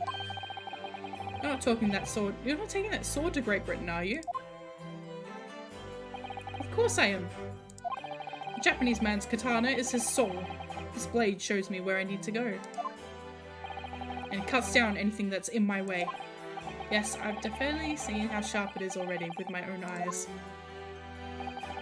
That reminds me, what's happened to the woman? Giselle Brett, I mean. After all, she's guilty of murder. Ah, yes, her.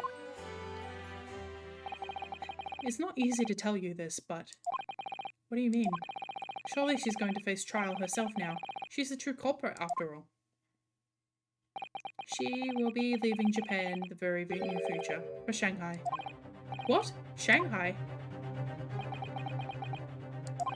Giselle Brett will not appear in court again in this country. I'm certain of that. What? Why not? It's a matter of consular jurisdiction. Inspector Hosonaga. It was a hard-fought battle in the courtroom today. Very impressive to watch. I must congratulate... But what's all this about consular jurisdiction? We cannot try this particular foreigner for her crimes here in Japan. What? We can't try her? But then who? Who's going to bring her to justice? A British consular court will hear her case. Somewhere far away, where our voices can't be heard. But why a consular court? Professor, I simply don't understand. I thought consular courts were a thing of the past now that we've signed the friendship treaty. Yes, in normal circumstances, you're right. Then, so long as it's not a seriously incident of political nature to our respective governments. They can't invoke consular court just like that. Oh, can't they? Yes, she's a student, but it doesn't justify our government's making secret agreements about her fate, does it? Something strange is going on. So Miss Britt can't be held accountable for her actions here in Japan. I'm afraid for the young student. Today's trial was nothing more than a game all along. There was never any danger of comeuppance for her. I don't believe it. British government's Foreign Affairs Ministry has demanded that we hand over custody of Miss Brett. They're obviously taking this case for the foreigner student committing murder very seriously. But it's all going to change from now on. We can make it change.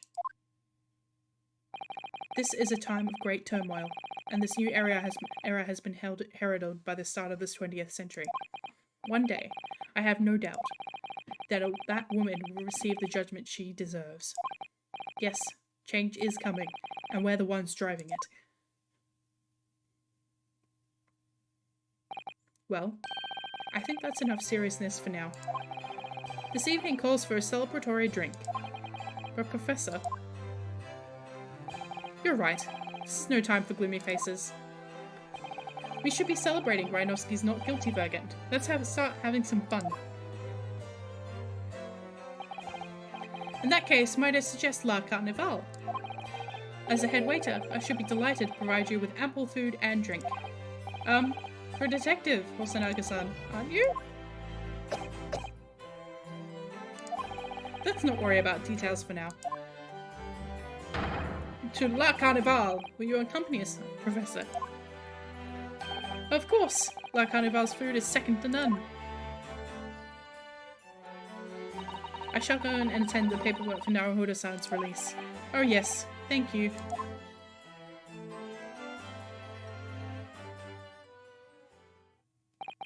So Giselle Brett won't be tried here. I suppose that means I'll never know. I'll never find out why she killed Dr. Wilson. Kazuma. Yes, Ryunosuke. I just wanted to say thanks again, that's all. You really saved my skin today. I didn't do a thing. You were the lawyer in there, weren't you? That defense was all your own work. Your skills made the difference, though. One day, I bet you'll be the best lawyer in the world. I'm not so sure about that. Huh? To be honest, something kept occurring to me over and over again during that trial. I couldn't help thinking maybe you're the one destined to become a great lawyer, not me. What? Come on, be serious! If I helped you today, it was only right at the very start of the trial. But you have a natural talent for it. For being a defense lawyer, I mean. Oh no, not me! All the tense verbal combat? I never want to go through that ever again! I did what you told me to do, that's all. Because I knew I could trust you. That's the point. Sorry? What do you mean, that's the point? Listen, Ryunosuke. Do you know what the most crucial weapon is that any lawyer needs in order to win? Knowledge of the law? No. The ability to believe. To believe? To believe what? A defense lawyer has to fight for his clients. He has to believe in them at all times. Like you believed in me when I said I didn't do it. I'm human, just like you. I don't have some superhuman ability to know the truth. But you have to make a choice about what to believe in and stick to it when you're defending someone. Sometimes in the courtroom, you can really be backed into a corner. But being able to remain faithful to what you choose to believe, even then, well, that's not something anyone can do. It takes a special kind of person. Believing in your client. Just look at today's trial. I'm a student lawyer with precious little real experience, but you never stopped believing in me. Well, you face some seemingly hopeless situations time and time again. You never stopped looking for the truth. And in the end, you found it, through your own efforts, and because you never stopped believing in me. Thanks, Kazuma.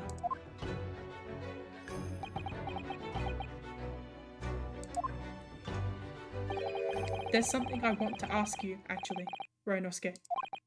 Well, it's a favor, really. Something very important to me. It sounds serious. What is it? Ah, you're still here, aren't you? Oh, Inspector Hosonaga. I've arranged some rickshaws for us. Let's go. Thank you. We'll be right there.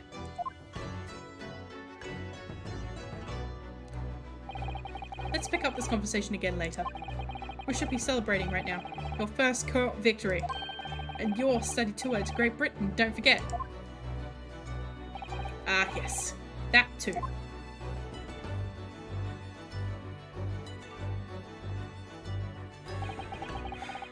So my very first trial came to an end. Kazuma. Professor Mikotoba. Susato-san, who acted as my assistant. Inspector Hosonaga, We didn't really play much of a part, really. Still. It was because of their help and the support of all these people that I managed to get through that trial. But more importantly, Kazuma hadn't yet managed to ask his favor of me. Little did I realize just how much it would change my life.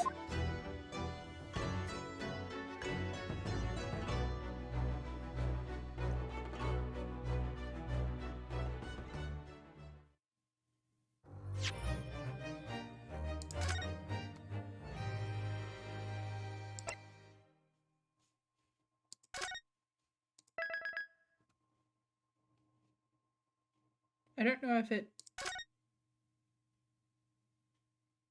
I think if I hit back, it will automatically start the next one. And I do not want to start the next one just yet. But, because I'm not going... I wanted to finish this case, but I'm not sure if I'll play the rest on stream, because it is very long, and it's a lot of talking. But, I mean, I've enjoyed doing the voices, and I've enjoyed having people here watching, and I hope you guys who have come to see me stream have also enjoyed the whole thing, because this is a fantastic game. I'm so happy to have it in English as an official release. I'm really, really excited to play the second game. I have only played the first chapter of that one because that was the only one translated, and I'm so excited to see the actual conclusion to the rest of the story. Of course, I'm not going to say what the conclusions or the questions posed by this story are, because that's a spoiler.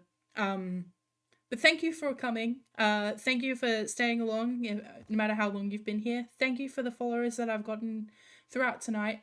I will be trying to be a little bit better with reading out any followers I get as they come through. But other than that, thank you. I really am just so appreciative for anybody who comes and sees me. I'm very, very new to streaming, so especially as a VTuber, I've done a little bit of recording here and there, but I'm very new to as being a VTuber. So anybody who comes and watches, it's amazing. Thank you for being here. Thank you for watching. And hopefully I'll have something, probably something a little bit more active and a little bit more exciting, to show fit to stream for you guys very, very soon. So thank you and have a good night, day or morning, wherever you are. All right. Bye-bye for now.